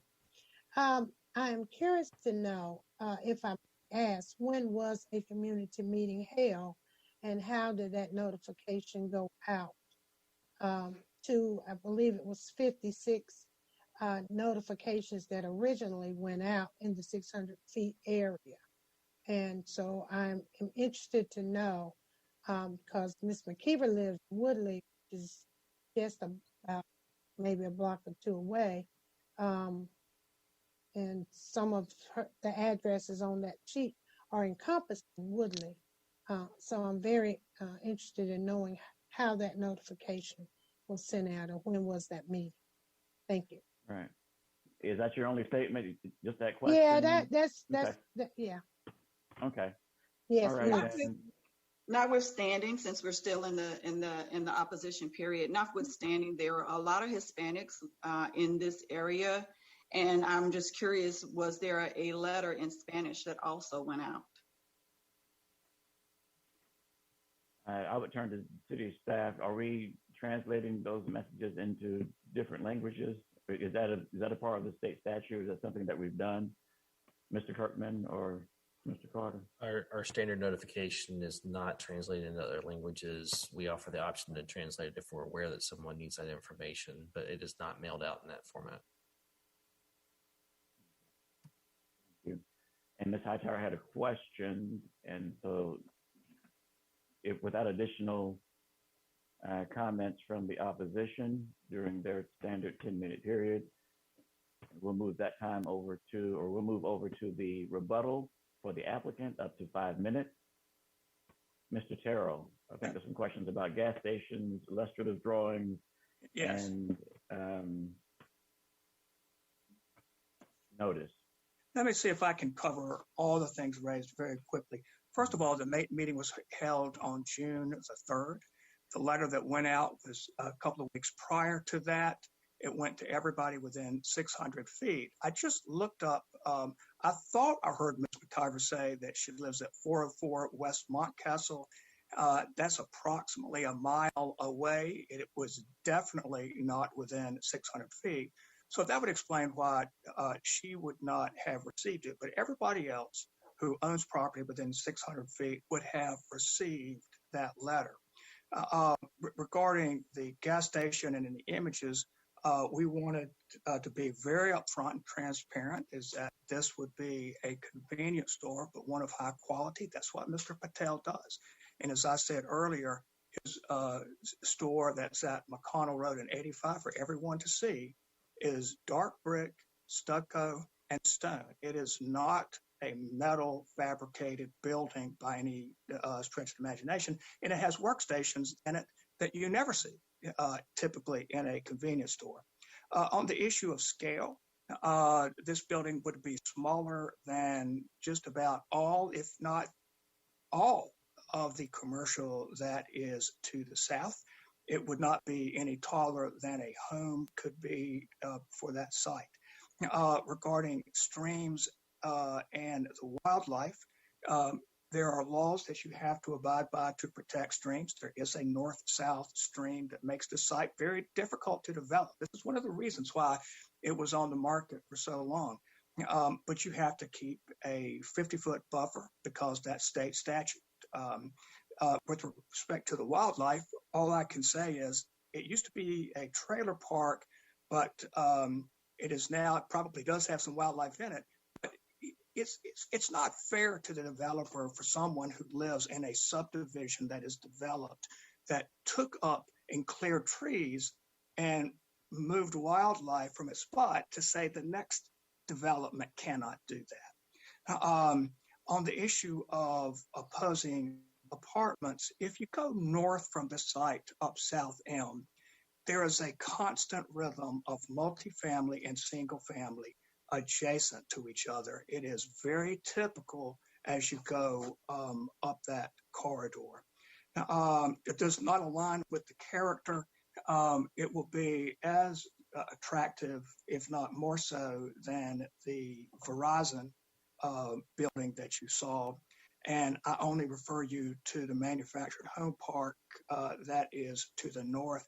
That has been setting the tone of this community for many, many decades. And this project will increase or enhance the aesthetic quality.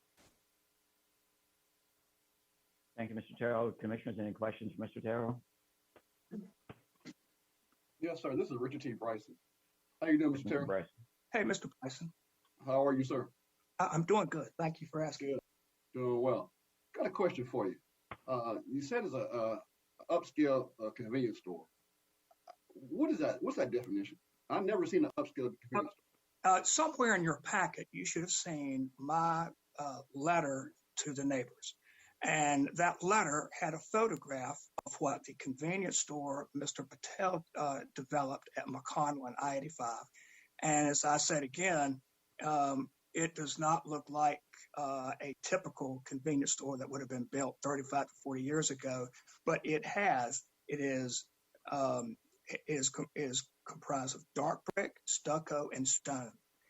That is atypical. You cannot find a store like that anywhere that I can think of. I call that high quality. That is a subjective response, but I think we've all seen convenience stores in many places, and they don't look like that. Okay. Thank you, sir. Thank you, Mr. Bryson. Additional questions from commissioners for Mr. Terrell during this rebuttal period? I hear none.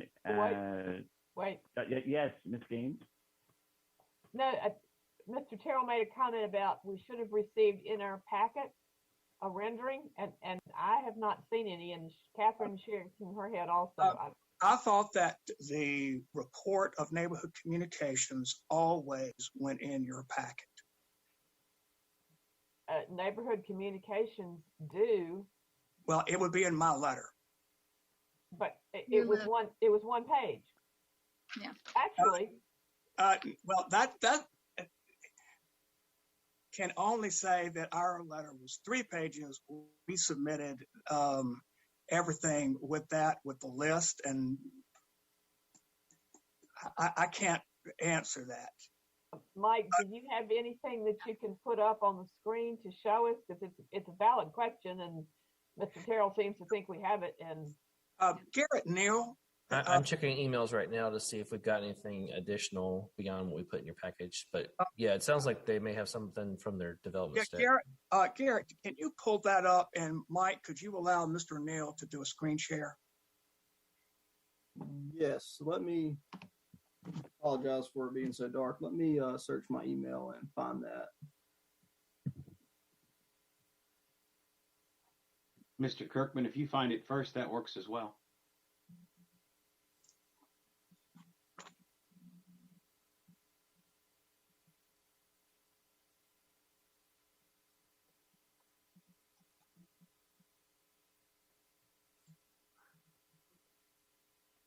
And I'm trying to pull it up myself as well.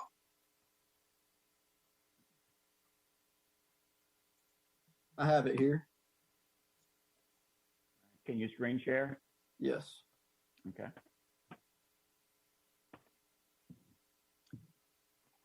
And this is, by the way, this is a page from my letter that he's showing that went out to neighbors.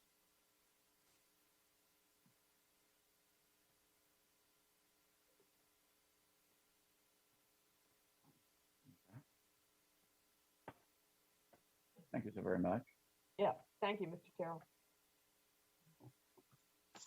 That's good for you, Ms. King?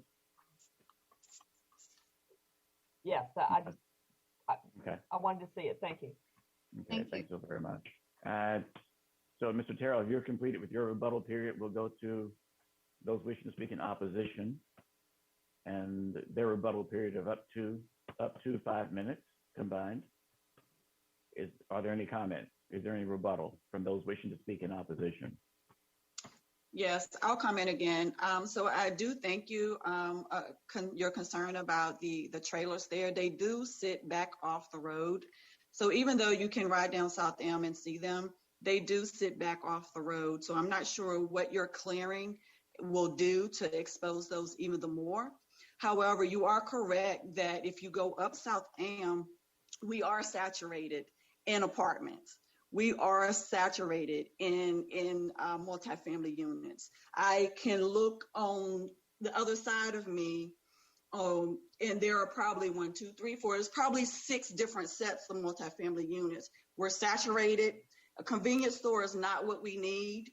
I wish that, as in the prior zoning, that they were asking for a medical facility. A convenience store, I don't think is what we need here. I don't think it's conditional. I think the 2040 plan, again, creating great places, goal A, strategy 1.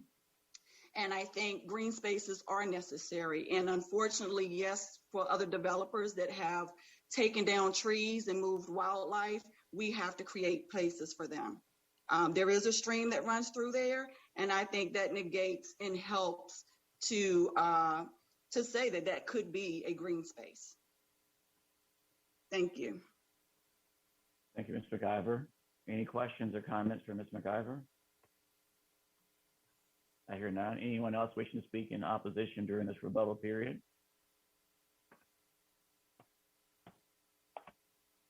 Any hands? I think Ms. I think Ms. McKee said it best. Okay. So with that, if there are no additional persons, we will close the public hearing. We will go to the city staff for recommendation, and then the commissioners will discuss.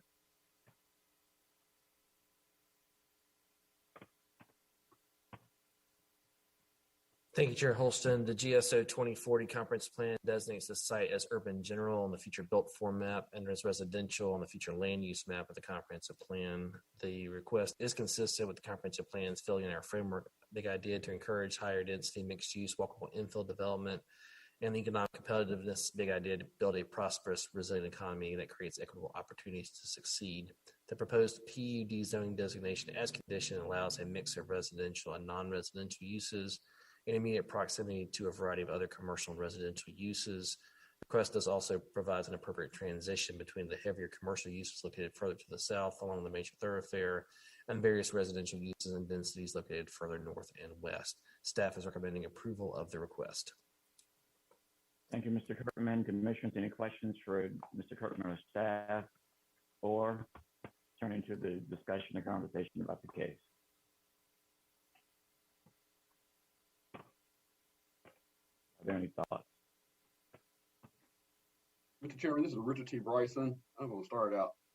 I'm going to listen to this arguments from both sides, and I cannot wrap my hand around or wrap my arms around having a convenience store, gas station, and multifamily in this location. I cannot see how it's going to be betterment for the neighbors, how it can be betterment for the neighborhood, for the community. I don't think it was thought out too well on the planning portion. When I first looked at this project, all I saw was multifamily. I did not know about the gas station. We first looked at it. To me, the gas station made a big difference in this whole process. But I pray that Mr. Patel finds another project in order to come back to the table with a better plan for this area. But this area needs development that will spur commercial, residential, and retail growth. And I don't think a gas station would do that. Thank you, Mr. Bryson. Are there additional comments? Yeah, I'll just say, for me, I've spent time in that area. I've actually helped a friend land a balloon in the apartment complex across from the Walmart over there. It's a sloping hill. I almost fell down it. I've eaten a lot of times at that Cracker Barrel. It has grown a lot in the last 10 years. For me, looking at this and what is surrounding it, I'm comfortable with the multifamily. I'm comfortable with the gas station. And I say this simply because, we have approved much more intense uses in residential neighborhoods, even near to me. Conan Cleaver being an example, near two other apartment complexes down the road. There is a BP gas station next to an apartment complex next to Kirkwood. These things do fit and do work well together. I can't do green space, and the problem is I don't get to decide that. The city gets to decide that. They buy the land for the parks, and this land has been vacant for a long time. It is next to manufactured homes. So I do think that this is a use that is workable in the area. I do think that the applicant has time to continue working, and I would certainly hope Mr. Terrell wrote down the two associations that I wrote down in my book, so that he can continue working with them and having that conversation, regardless of whether we're within the 600 feet or not. Thank you, Mr. Engel. I'll make some comments, and Mr. Terrell presents a good case, and Zachy makes some good points. The challenge I have is still going to be the question of the density of one, of looking at the lot itself, and then I think Ms. McIver mentioned the promulgation of multifamily in that community. And so just very simply, I'm going to say that my vote is going to be not to approve based upon the density issue. Are there other comments? Yes. I'd like to say that I'm in favor of this. It reminds me of a community very close to where I live on New Garden, where there was a multi-family development and a McDonald's and an Aldi, and everyone questioned the compatibility, and now it is something that is convenient for the people who live in that area. So I will be voting in favor of this. All righty. Thank you, Ms. Maggot. Additional comments? Mr. Chair? Yes, sir. Very quickly, I too have problems with the density, and I will not be able to support it. All right.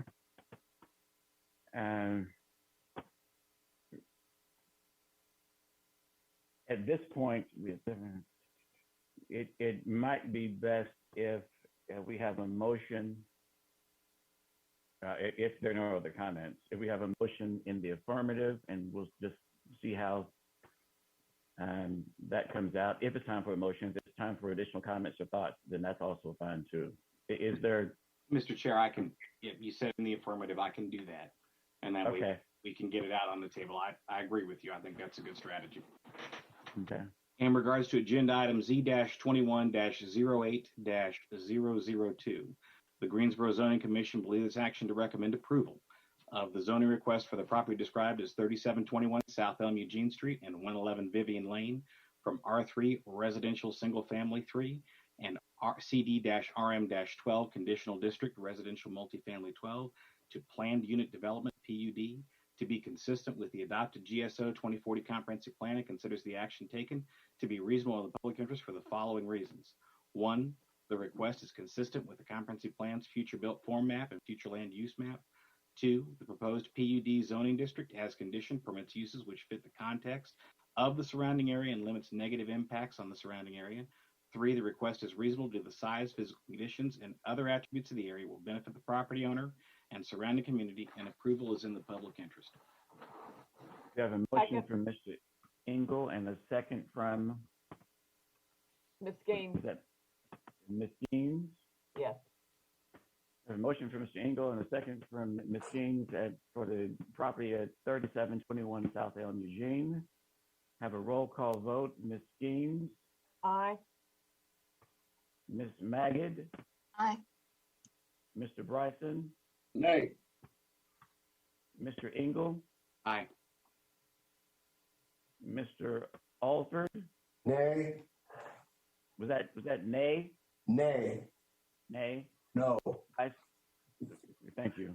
Have you as a no? Vice Chairperson O'Connor? Aye. And I am a no, a nay. That motion passes 4-3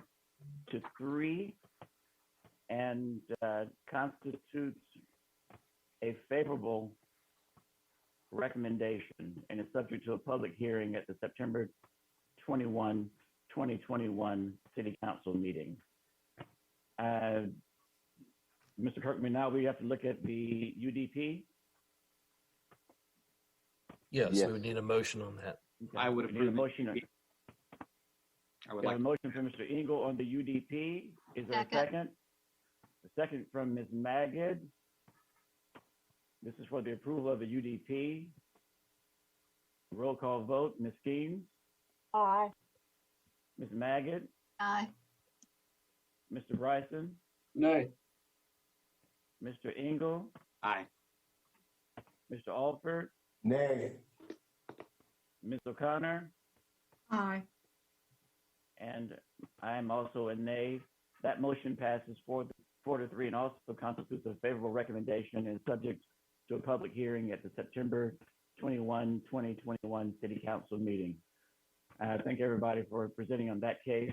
Mr. Kirkman, we have one case remaining. We do. We are running up against the 7:30 time when we normally take a break, so I will leave that to the commission. We can take a break, and commission members, I am up against a hard stop here at 7:30, so I have to depart for the evening. Vice Chair O'Connor has agreed to step in to chair the remainder of the meeting. So with that point, I'd ask two things. One is that you excuse the remainder of my absence, and two, that Ms. O'Connor, that you make the selection on either moving forward or taking the break. I would like to take a 15-minute break. I will move approval of your being excused from the remainder of the meeting. I'll second, but I need some coffee or a lunch out of it. At least, maybe Panera or something. Okay. I'm sorry. Am I still here? You have to actually. I guess you have to. Somebody has to call your phone. Okay. A roll call vote for that. Ms. Skeens. Aye. Excuse my absence. Ms. Okay, Magid. yes. Aye. Ms. Magid. Aye. Mr. Bryson. Aye. Mr. Engel. Aye. Mr. Alford. Aye. Vice Chair O'Connor. I don't know. Yes, aye. This is so uncomfortable. I have to excuse myself. Yes, I excuse myself. Yeah. All right, y'all. Thanks so much. Have a great evening. Thanks to everybody for presenting and the city staff. And you'll be back in 15 minutes. Okay. Thank you. And then can staff clarify, since Mr. Holston is now excused, is it considered that he votes in favor of any future motions, or is he just simply excused? I believe I'm just excused. If I wasn't excused, then I'd be voting in favor of. But because you excused me, then I'm actually off the list, and now there are only 6 commissioners to decide. Thank you. Yep. Right. Yeah, All right. Yep. Yeah, thank you. And then we will take a 15-minute break. So I will see everybody back here at 7:55. Thanks all. Thank you. Thank you.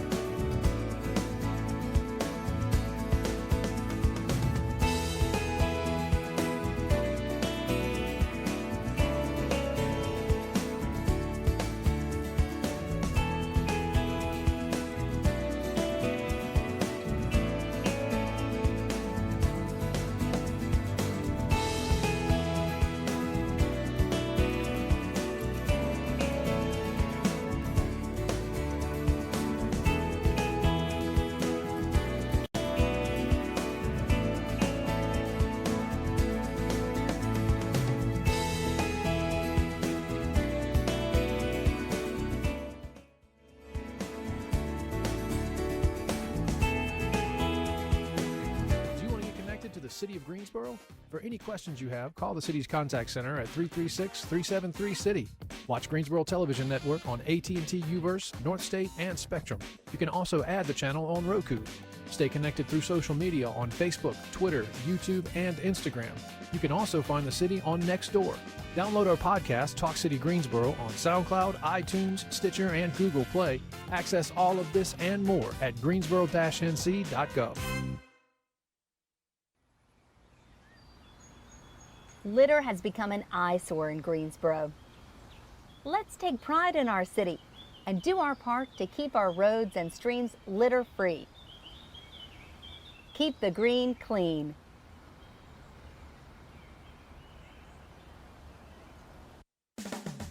Brand new and open now, the Kiwanosaurus tree houses at the Greensboro Science Center. This is just one of the brand new exhibits coming to Revolution Ridge, which will double the size of the zoo at the Greensboro Science Center. And we got a sneak peek at some of the animals.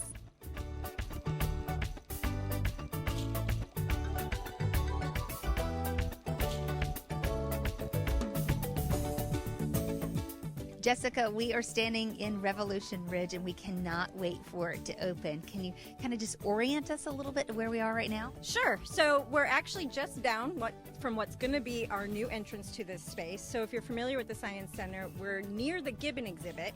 And from there is going to start our beautiful new boardwalk. And so we're standing on that boardwalk now, and we're just in front of our first exhibits, which are going to be cassowary, and then we have okapi, and then we have pygmy hippo. And then down below us through the woods is the second part of the expansion, which is our new hospital and conservation center, commissary, new public bathrooms, flamingo exhibit, small cat complex, and then red panda. And then you would finish back at tiger. So if you've been visiting the Science Center, I mean, you knew there was construction going on. You might not have realized how much and how big of a space. Yeah. No, we are doubling what was already our existing outside space. So the first part of Animal Discovery was roughly about 10 to 11 acres, and this is another roughly 10 to 11 acres. So it is double. It's huge, and it's so fun. And these are a lot of animals folks have never seen and maybe had never even heard of before. Right. That's kind of what, we like to specialize in, is just some of those things that are interesting, maybe not your obvious. We don't have a lot of large land space to do some, like your giraffe, your zebra, those things. And so we kind of like to find those special niche things like a cassowary. How many people have cassowary? Or okapi? What is that? Right. So we love to be able to show that to our guests here. Okay, so let's talk about some of these animals a little bit more in depth. Let's talk about the cassowary. So the cassowary is really like, if there is, a dinosaur today that shows how birds are related to dinosaurs, the cassowary is it. I mean, they are as prehistoric bird as you get. They're from the rat-type family, which includes ostriches and emus, so those are their cousins. But they are just huge, intense. They can be fierce. They can be very dangerous. They have a giant head casque that they use to actually, males will use it to dominate each other. And there's other theories of what it's for. So we are going to have a pair. We have a young pair, so we hope to actually be able to have a breeding pair when they become of age in a few years. So we'll see. Okay, I also love the pygmy hippos. They are so cute, but they can be fierce as well. They can, yeah. It's like everything in the big hippos into a tiny little package with all the same spunk. Kind of a Napoleon complex of like, we might be small, but we're just as mighty. So we're definitely still very careful with them. They are one that we have to be safe around. We don't go in with them. They're a 2-person protocol when we have to move them around. So we want to make sure, because they can still bite, they can still be aggressive, and we need to be careful. But they're awfully cute. And where do they come from? What's their story? So they're from what's the Congo area, the Congo forests of Africa. So you don't actually see them very often in the wild. They're just a very shy, elusive species that's hiding deep in those dark forests. That they're just not something, and a lot of facilities within the United States don't house them. And so we are so excited to have been able to bring a pair here. And perhaps we'll have some baby pygmy hippos one day. We hope so in the future. How cute. A pygmy. Oh my God. It'd be adorable. Okay, let's talk about the okapi, because it kind of looks like a mix of several animals. Yes, that's exactly what people think. They're like, what is that? It kind of looks like a zebra, maybe a horse, maybe a deer. They're actually closest related to giraffes. But they do have those stripes like a zebra, and they're also from that dark Congo forest, and those stripes actually help them to blend into that dappled sunlight shade environment. They have more of a demeanor of giraffes, and they have that tongue that giraffes have. They're a browser of leaf species, and so they have these long necks and these tall legs, and they stretch that tongue as far up as they can to pick all the leaves off trees. And they are beautiful. Let's talk about the serval. So the serval is actually one of the taller cats of the small cat world. Okay. So they're from the open savanna in Africa. So they have kind of long legs, similar to like a cheetah, except these guys don't use their legs for running. They use it so they can stand above those high grasses, because that's their primary hunting grounds. They also are phenomenal jumpers. So they're known for having the highest like vertical leap compared to their body size. And so often when they're in that savanna land hunting, they might flush up a bird and they can leap straight up and snag it out of the air. So, but they're actually also very often used for educational programming for facilities. So we actually hope to develop that program here in the future with as we increase our serval collection. Flamingos, the bright pink birds, everybody knows them, like quintessential tropical. And so the group that we're bringing is the Caribbean flamingo, also known as American flamingo. So these would be the flamingos you would see in the Caribbean islands, in South Florida, like that feel. They're actually really interesting. They're actually super cold hardy, so they're gonna be a really nice exhibit even when we're cooler. Good pops of color, so loud. But they're gonna create such great noise and ambiance throughout this whole expansion. We love it. Okay, what am I missing? So there's more cats. So we've got our fishing cats that we currently have in our aquarium space are actually going to get moved outside. Okay. We're bringing in what's called sand cats, which are tiny cats from deserts that have these larger heads. They almost look like the Cheshire cat from like Alice in Wonderland with these larger heads and these smaller bodies. But they are a desert species from the Arabian Peninsula. We're also hoping to bring in black-footed cats, which are actually teeny tiny little cats from Africa as well, but known to be one of the fiercest hunters of all the felid species. Wow. And then we're going to be relocating our red pandas that we currently have into a brand new space down here that's going to be so much better for not only for them, but for the guests to see them year round. Yeah, and they're so cute too. Oh my God, they're adorable. So. What are you most excited about with this? I mean, you've been watching it for so long, planning for so long. Like, what is like the just thing you can't wait to see or to do? I'm most excited probably for when we see the hippos in their outside exhibit, because we haven't been able to put any of the animals outside yet as we finish construction. And that's such a large, beautiful exhibit with so many things for them between the multiple pools, the river, the sand, the mud wallow. So watching them come out into that for the first time is going to be amazing. So I can't wait to see that. None of us can wait. Thank you so much. You're welcome. Thank you. I'm glad to show it to you. Revolution Ridge will open to the public in late May, early summer. Be sure to follow along online, greensboroscience.org. Dig this.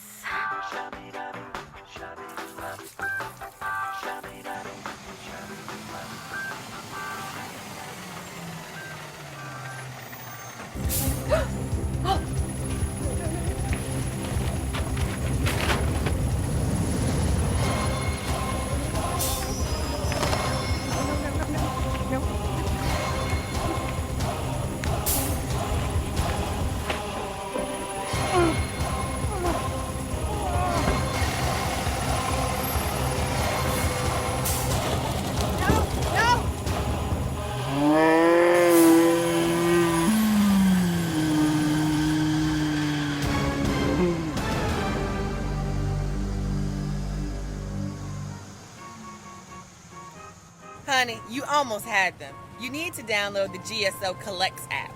It allows you to set reminders regarding garbage, recycle, and yard waste. Or that old chair in your garage. Have a garage. The app will also notify you if there are changes in your schedule, like holidays. Girl, this app will even send you a text, a tweet, or update your calendar. They even call my grandma's home phone. All right. Do yourself a favor, honey. Download the GSO Collects app, and you'll never miss another collection. Bye.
begin with item Z21-08007. Mr. Kirkman?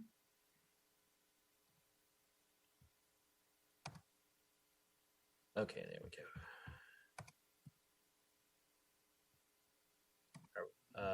So we'll go ahead and let you read that real quick. Okay. And I'll get into it. Item Z21-08007, a rezoning request from R3 Residential Single Family 3 to CDRM 18, Conditional District Residential Multifamily 18, for the property identified as 6009 Lucy Lane, generally described as southwest of Lucy Lane and west of College Road, 1.42 acres. Thank you, Vice Chair O'Connor. The subject property, again, currently contains 1.42 acres. It is currently zoned R3 residential single family, and the request is to go to CDRM18, Conditional District Residential Multifamily. North and south of the request is currently zoned R3 residential single family. East and west of the request are a combination of R3 and R5 residential single family. The subject property currently contains several single family dwellings. North, east, south, and west of the request are all single-family dwellings. This is a view of the northern portion of the subject parcel as seen from Lindley Road. This is a view of the middle portion of the site as seen from Lucy Lane. And this is the southern portion of the site, also seen from Lucy Lane. This is a single-family dwelling located north of the request, currently zoned R3. This is one of many single-family dwellings located east of the request, zoned R3. This is undeveloped land located southeast of the request, zoned R5. This is a single-family dwelling located south of the request, zoned R3. This is another single-family dwelling located south of the request, zoned R3. This is a single-family home located southwest of the request, zoned R3. This is a single-family dwelling located west of the request, zoned R3. And this is another single-family dwelling located west of the request, zoned R3. This is a view facing southeast on Lucy Lane. The subject parcel will be on your right. And this is facing northwest on Lucy Lane. The subject parcel is located on your left. This is a view facing north on Lindley Road. The subject property here is located on your right. And this is facing south on Lindley Road. The subject parcel is on your left. This is the condition that was provided by the applicant and advertised as part of this hearing, and I answer any questions. Any questions? If not, we'll commence the public hearing. We can hear from the applicant. Please identify yourself with your name and address. Good evening, Commission. My name is Aaron Zeltbay. My address is 1308 Clover Lane. Can everyone hear me okay? Yes. Good. So we are proposing to change the zoning to RM18. As we all know, we are looking to build a small community of townhomes on the property. We included the condition, that it's limited to residential, for the surrounding area. We included a sketch plan review, I think, for you guys, as well as like a concept drawing of what the buildings might look like or similar to that. So we're proposing to have 3 buildings on the site, potentially up to 15 individual residences. Right now, there are 14 drawn in there. Right now, there's 3, dilapidated houses that they may or may not be condemned. I'm not sure on the property, and we're going to be tearing those down to make room for the new townhouses. They're all going to have all the townhomes are going to face Lucy Lane. They're going to have driveways, direct to Lucy Lane, and either 1 or 2 car garages, for parking.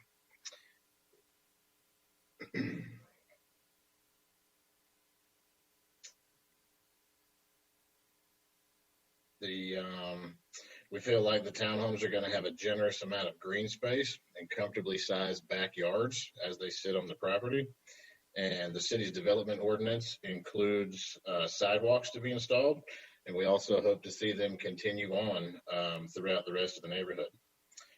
We feel these are going to be an improvement to the property and an overall nice addition to the neighborhood.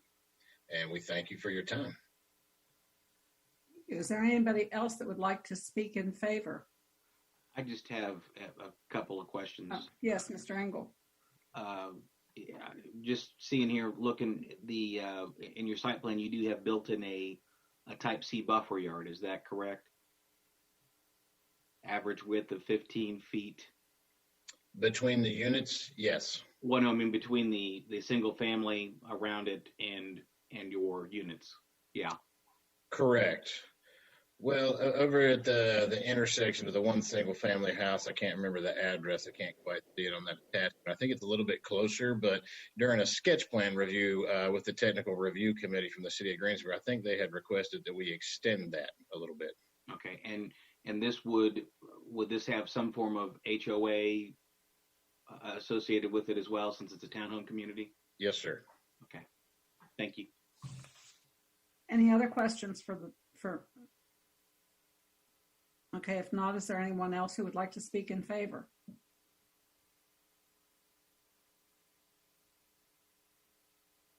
Hearing none, is there anyone who would like to speak in opposition? If so, please identify yourself with your name and address. Mr. Carter, who do we have to speak in opposition?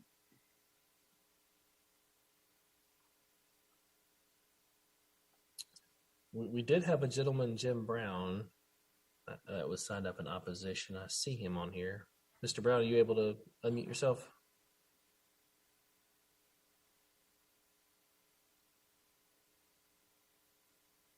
I am, but I had not planned to speak. I had already sent in my opposition comments to Luke via email. And I believe we did receive that email. I was just wanting to attend the meeting and see the process. Okay. Okay, thank you, Mr. Brown. I also had a Lisa Crossley and a Bill Daniel, Bill Daniel did not wish to speak. So is there a Ms. Crossley who wanted to speak?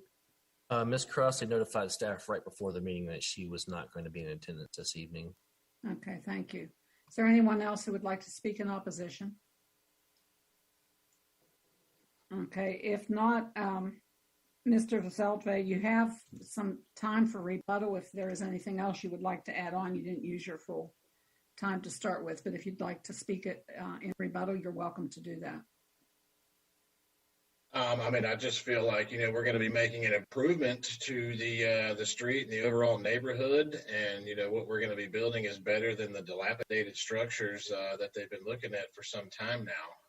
During a meeting with one of the neighbors over the weekend, Mrs. Crossley, it was, she had expressed, that they were rental properties and, it kind of wasn't the greatest situation from a safety standpoint. So we feel overall that it's an improvement to the area.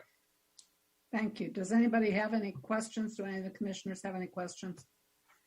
Okay, then if not, we do have the rebuttal period open for anyone in opposition. I'll give that opportunity if anyone has anything to say.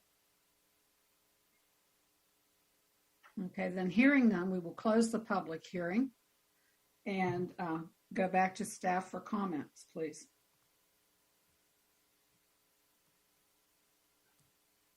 Thank you, Vice Chair O'Connor. The GSO 2040 Comprehensive Plan designates the site as urban general on the future built form map and both residential and commercial on the future land use map.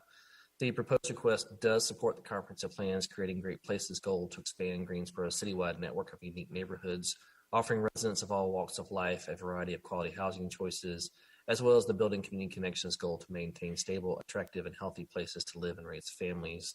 The proposed CDR-18 zoning district as conditioned does allow land uses that are compatible with their variety of residential uses in the surrounding area and expands housing choices in close proximity to a major thoroughfare. Staff is recommending approval of the request. Thank you. Any questions for staff? Any comments from commissioners? If not, I would entertain a motion. I'll just start by saying that given the pattern in the area, we've got some multifamily already there. Townhomes are a use that I think is, a good transition in this area. The fact that it has an HOA means that it will be kept up. We have a pretty sort of, I would say from a pattern perspective and how things are being developed. There are quite a few people that want to own a home, but not want to maintain it per se, the yard work, things like that. This is a popular housing option because of that, and it doesn't have the same connotation as per se an apartment building or otherwise. So I think it's a good. It definitely is a good transitional use near the school. So I will be supporting it. I'm happy to make a motion if no one else wishes to speak. Any other comments? Okay, if not, Mr. Engel will take a motion, please. Okay. In regards to agenda item Z-21-08-007, the Greensboro Zoning Commission believes its action to recommend approval of the zoning request for the property described as 6009 Lucy Lane from R3 Residential Single Family 3 to CD-RM-18 Conditional District Residential Multifamily 18 to be consistent with the adopted GSO 2040 Comprehensive Plan, and considers the action taken to be reasonable in the public interest for the following reasons. 1, the request is consistent with the Comprehensive Plan's future built form map and future land use map. 2, the proposed CD-RM-18 Conditional District Residential Multifamily 18 Zoning District, as conditioned, permits uses which fit the context of the surrounding area and limits negative impacts on the surrounding area. 3, the request is reasonable due to the size, physical conditions, and other attributes of the area will benefit the property owner and surrounding community, and approval is in the public interest. Second. Thank you. I have a motion from Mr. Engel and a second from Ms. Magid. Any other discussion? If not, we'll take a vote. Ms. Gaines? Aye. Ms. Magid? Aye. Mr. Bryson? Aye. Mr. Engel? Aye. Mr. Alford? Nay. And Ms. O'Connor, yes. So with a vote of 5-1, that constitutes a recommendation to City Council. So we don't need an appeal for that, do we, Mr. Kirkman? It just automatically goes to City Council for September 21st? Yes, because there were less than 6 affirmative votes, it would move on automatically. Okay, so this matter will be heard by City Council on September 21st. Thank you very much. That constitutes the hearings that we have. Do we have any items from the Planning Department? One item for sure to let the commission know that in September would be the annual voting for chair and vice chair. So I think give consideration for folks if they are interested in those positions. We'll take care of that at the end of the meeting. In terms of volume of agenda, that looks like a lighter agenda. I think we've only got, with the 2 continued cases tonight, is it 5 cases? 3 + 2? Yeah, I think we have 5 cases next month on there. So a little lighter agenda with that. At this point, I think would ask that we transition into the discussion. I guess, as either items from planning or items from the commission members, that we talked a little bit about the questions on communications. I'd like to have Mr. Bonsi kind of lead us off with that discussion, just as a reminder on some of the public records discussions. Ms. Schwartz, plan director, is online with us as well. And then Ms. O'Connor, I think you had some thoughts that you wanted to start off with, but we'll go to the attorney first and then go from there. Thank you. Well, good evening, everyone. Just a quick reminder about emails. Just please make sure that with any communications that are going out by email to BCC membership, in the to line, you can put Mike Kirkman's name, but to avoid running afoul of open meetings law, I strongly recommend that going forward, when we send emails, to not reply all, but to make sure that you're putting people's email addresses in that BCC box. So I have a question about that. Sure. You're telling me I can send an email to everybody. I just have to blind carbon copy them. Right. So, well, first off, which is public record, right? So all of the addresses are there. I mean, I'm just trying to understand the function of the differentiation here. And I'm not an attorney, but I am very analytical and logical. So I'm just trying to get that. I very much appreciate that. That is what we live off of as attorneys. So I'll back up a second. So in general, I would avoid sending any communications by email when it comes from a member to other members. But if there's some kind of announcement that you want to make that's not related to the commission's business, I'd recommend that you communicate in that fashion where you're putting email addresses in the BCC box and then putting Mike Kirkman's name in the to box. Generally speaking, I would not recommend talking about any business over email, even doing it in the way that I recommended about DCCing. So to be clear. The reason I asked the question, though, and I don't mean to interrupt you, Mr. Bonsi, and I apologize for that, but that's fine. I've spoken to people who are on, let's say, other boards and maybe even a city council member, and they're not aware of this restriction. And so I'm just wondering, what we were trying to flesh out was to avoid having this meeting now at 8:12 at night, right? And just putting what everybody felt like and gaining some consensus, right? I just want to make sure there's consistency from top to bottom, I could chime in here if you don't mind. Hugh Holston and I discussed this. I'm sorry he wasn't able to be at this part of the meeting, but we're very concerned about not wanting in any way to circumvent public meeting laws. And so for that reason, it is our desire that any communications that are received on any matter before the Zoning and Planning Commission, that those should be directed to staff, specifically to Mike Kirkman, and with a copy to Lucas Carter, and not a round robin discussion among all commission members. So that if we receive an individual communication from a member of the public or from a developer or somebody about an item coming before us, and it is sent directly to us, that we should forward that to staff. And in turn, staff should distribute that among all commission members. Likewise, if staff receives any communications from the public, from the person making the request, from a developer, from anybody involved in one of the items that we're transacting, then it is staff's obligation to promptly deliver those to us. Sometimes there's a huge volume. So we have suggested at staff's discretion that perhaps twice a day, they would assemble all the emails they received that morning and then again that afternoon and send them out in bulk to commissioners so that we would have all communications regarding any items coming before us. But we want to make sure that we are not discussing outside of general meeting times items that will be coming before us. That would violate, at least in my understanding, the public meeting law. Well, and in both spirit and, and I get that. I think for me, the concern that I raised, which I had emailed the group about, was a process question about the operations of staff with applicants and people who are concerned in general. It had nothing to do with a specific case in my mind.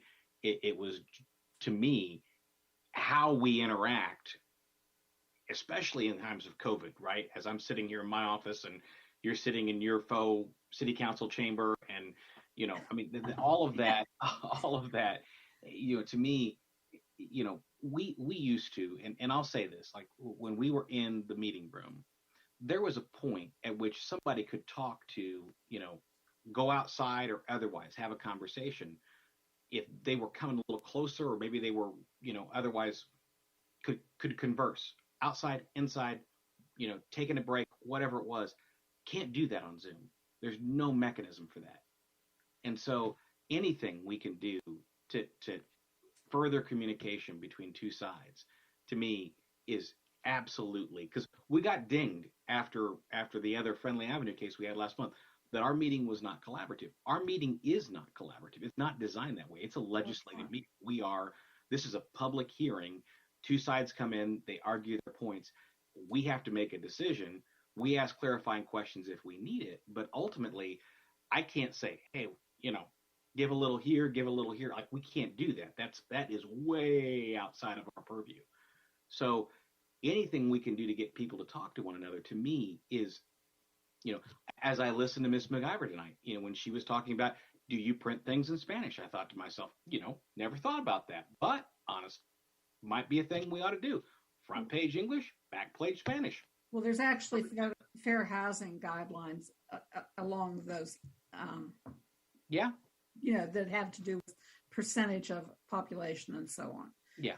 That I'm sure staff is up on. So that it would be required at a certain percentage, and I don't off the top of my head recall what that percentage is, but I know it exists, that there's a law regarding that. But the whole thing is that we don't, and I agree with you, the function of our meetings and our hearings is not conciliatory. It is to have a hearing and to hear the evidence and come to a conclusion, which is why we can't, while we may entertain presentations from either a member of the public or somebody who is the developer or representing the developer, we should not be engaging in a dialogue where we're committing our point of view, because we should be holding our point of view open until we have conducted the public hearing.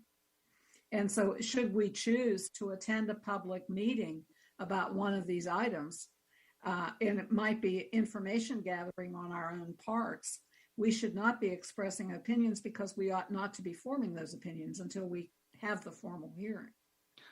I concur with you, especially on conditional zonings. Yes. They could, as you saw tonight, they can add conditions up to, and I've said this to people before, until the hearing, I don't know what it's going to look like. They could add 3 conditions 5 minutes before we start. And that could change, for me, the entire case. Mm-hmm. Yeah, we just need to, and I have been assured, and I believe that staff will be certain to make sure that we have those lines of communication when items are sent to staff, that they are timely distributed to us. And vice versa, should we receive something on our own, that we would forward it back to staff so it becomes part of the public record. Also, I think there was a suggestion along the way that we make clear to the public that anything that they submit is a matter of public record. And so, yes, their email address or their phone number or whatever contact information they provide might be shared with other people involved in that matter. Agreed. And so we just want to make sure that it is clear to people so they're not caught off guard by that. These are public hearings that we are having. Is the applicant receiving all of these emails that we are getting from the public regarding a case? Mike, can you talk to us about how those are handled in the office?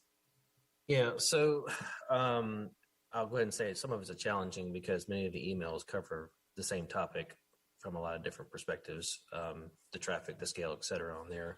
We try to make the applicant aware when issues come in that these are what the communication to us are saying. We don't necessarily follow. At this point, we have not been forwarding every email to every applicant because a lot of the emails are duplicative and the issues are either known already because we've had communications with the applicant, et cetera. I think that's part of the question that has come up, and we are looking at some options about a central collection place of some sort that everything can kind of go and possibly people can access. That is one option we've talked with our IT staff about.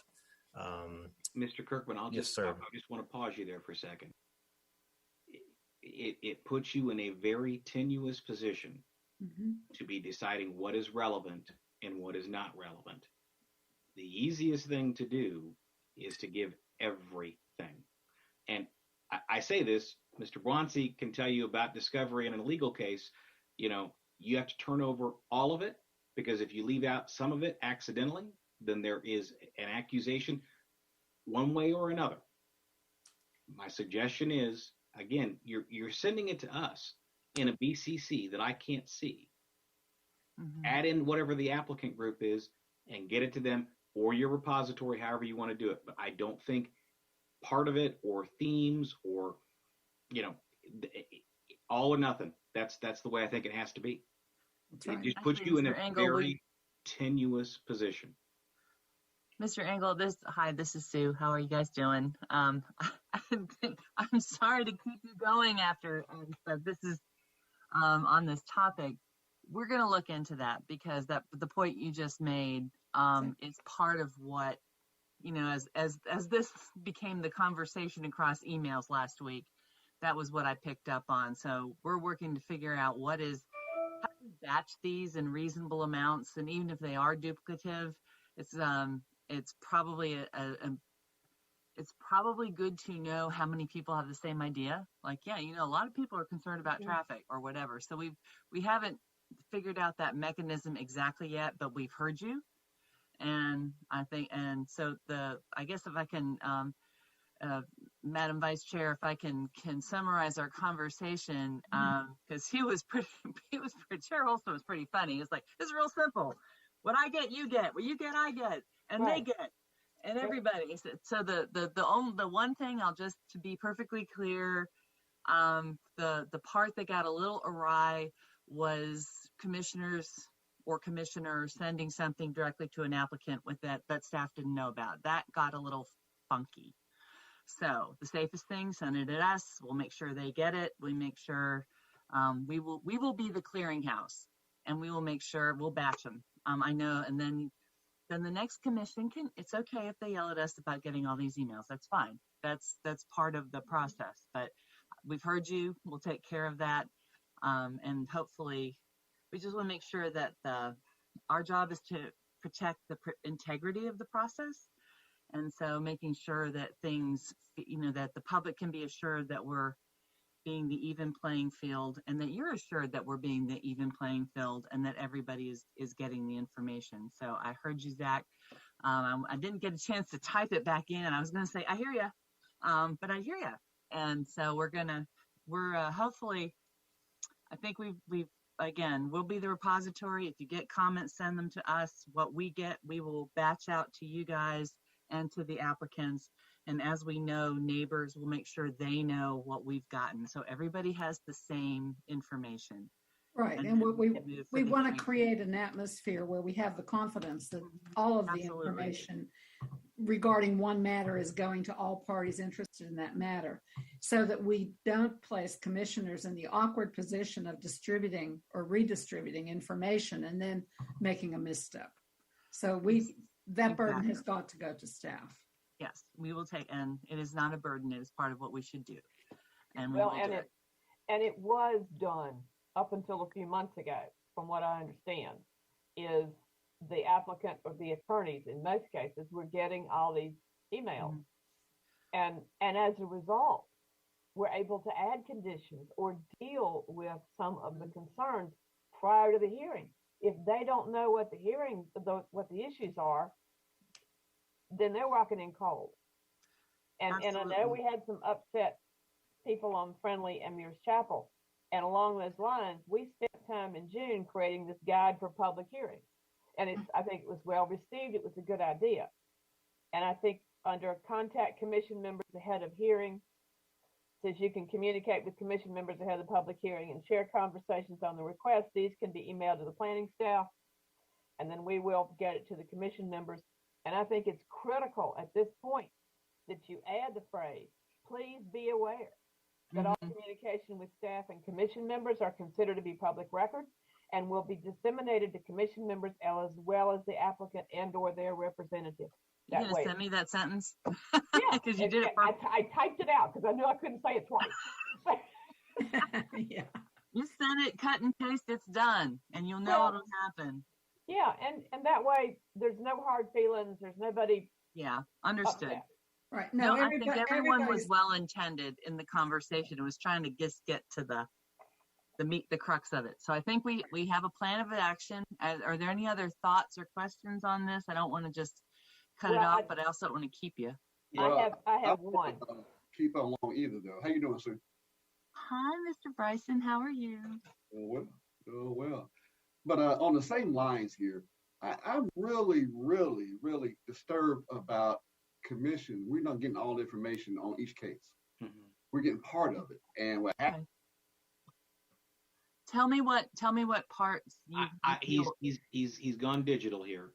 Oh, I would echo what Mr. Bryson. What do you feel that what do I need to do? What do we need to get?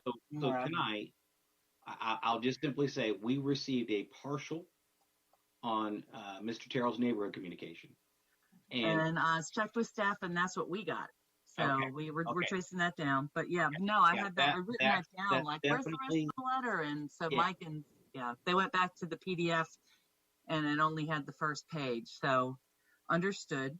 Yeah, But that are would there be- other That was the things? prime example, probably. That I think was the big example. Yeah. I think anything that you recommend, that you feel, information you feel would help you in either understanding the proposal or the opposition or whatever, please let us know. We always want to make sure that we appreciate what you do for the people of Greensboro. So we want to make sure you have all the tools and information that you need to feel comfortable about your decisions and your conversations. Well, So one question, excuse me, but it's getting late. and I've got something else to tell you guys about, so it'll be. It used to be that our contact information, our emails, and our addresses were on the website, which then allowed everyone involved in cases to send us emails, to send us letters, whatever their chosen method of communication was. That's not happening. Now, I mean, you go to the website. Hell, I'm not even on the website, which is fine for right now. But there was a reason. Mike, are you still there? There was a reason that got pulled off. Yeah, I think it was two things. One, the city made a decision to pull the email addresses off for the citizen volunteers across all the boards and commissions. So it wasn't just the zoning commission that was done for. I think that was a question about, because they weren't city email addresses themselves, there was at one point some security questions and some other things. That's one of the conversations we actually had with our IT folks was, do we have the ability to address that now so we can find a mechanism to allow your non-city email addresses to interact with some kind of common city email or something else on there to make it easier for everybody, because we kind of wanted to go back to that philosophy as well, that information was out there, because the addresses, your addresses are out there, but not email addresses. So it does make it a little more challenging for folks who just want to send something to the commission as a whole. And we're trying to find a solution. And we at least got some positive feedback from our IT folks that we can do that now, whereas we had some challenges a few years ago from a security standpoint and some other issues. We know that some other cities have assigned temporary email addresses to their boards and commissions. We raised that suggestion. That didn't go over real well with IT, but they thought of there were some other suggestions, and Tasha, who is head of security, she's researching what options do we have? What can we do to make it easier for you to get information and get that contact without giving up your personal emails or getting that into the mix? So we're looking at options on how to make that easier and also address the security. Other thoughts? I interrupted you. You had another thing you wanted to tell. Oh, I have. Well, if we're off, if we think we've wrapped up this topic, I have two things to put in your. This is future attractions. We have been asked, and Alan? Where are you? Are you still here, Mr. Monte? He's to your left. I'm here. It's my left. My screen doesn't do the same. Mary, you're front and center, so I have just this fabulous view of you, Mary. So we will be conducting public feedback on two proposed changes to the land development ordinance. One request was that we increase our notification parameters from 600 feet to 750 feet, which would make us, I think there's only one other city that's size. I did push back a little bit and said, because it's the person at the 751st feet that complains that they didn't get the no matter what that is. But we have had that request, so that will be, it has to go to you all and then has to go to city council. So you will see that in September, but we are going to have stakeholder Zoom drop-ins to get feedback on that. The second one is a request from two council members that we look at our appeal process. And Alan, I want to make sure I get this right, because I don't want to blow it and give the wrong information out. Currently, so let's say Attorney Smith, appeal, or someone appeals 123 North Main Street, that rezoning. But in the interim, between the city council or the zoning commission and the city council, Attorney Smith for 123 North Main Street and the neighborhood work out what the issue was. And so they withdraw their appeal. Case isn't, then the case is final and it's not heard by council. We have been asked to look at a request that once the appeal is filed, it must go to the public hearing for city council, that there's no retraction. Am I getting that correct, Alan? That's correct.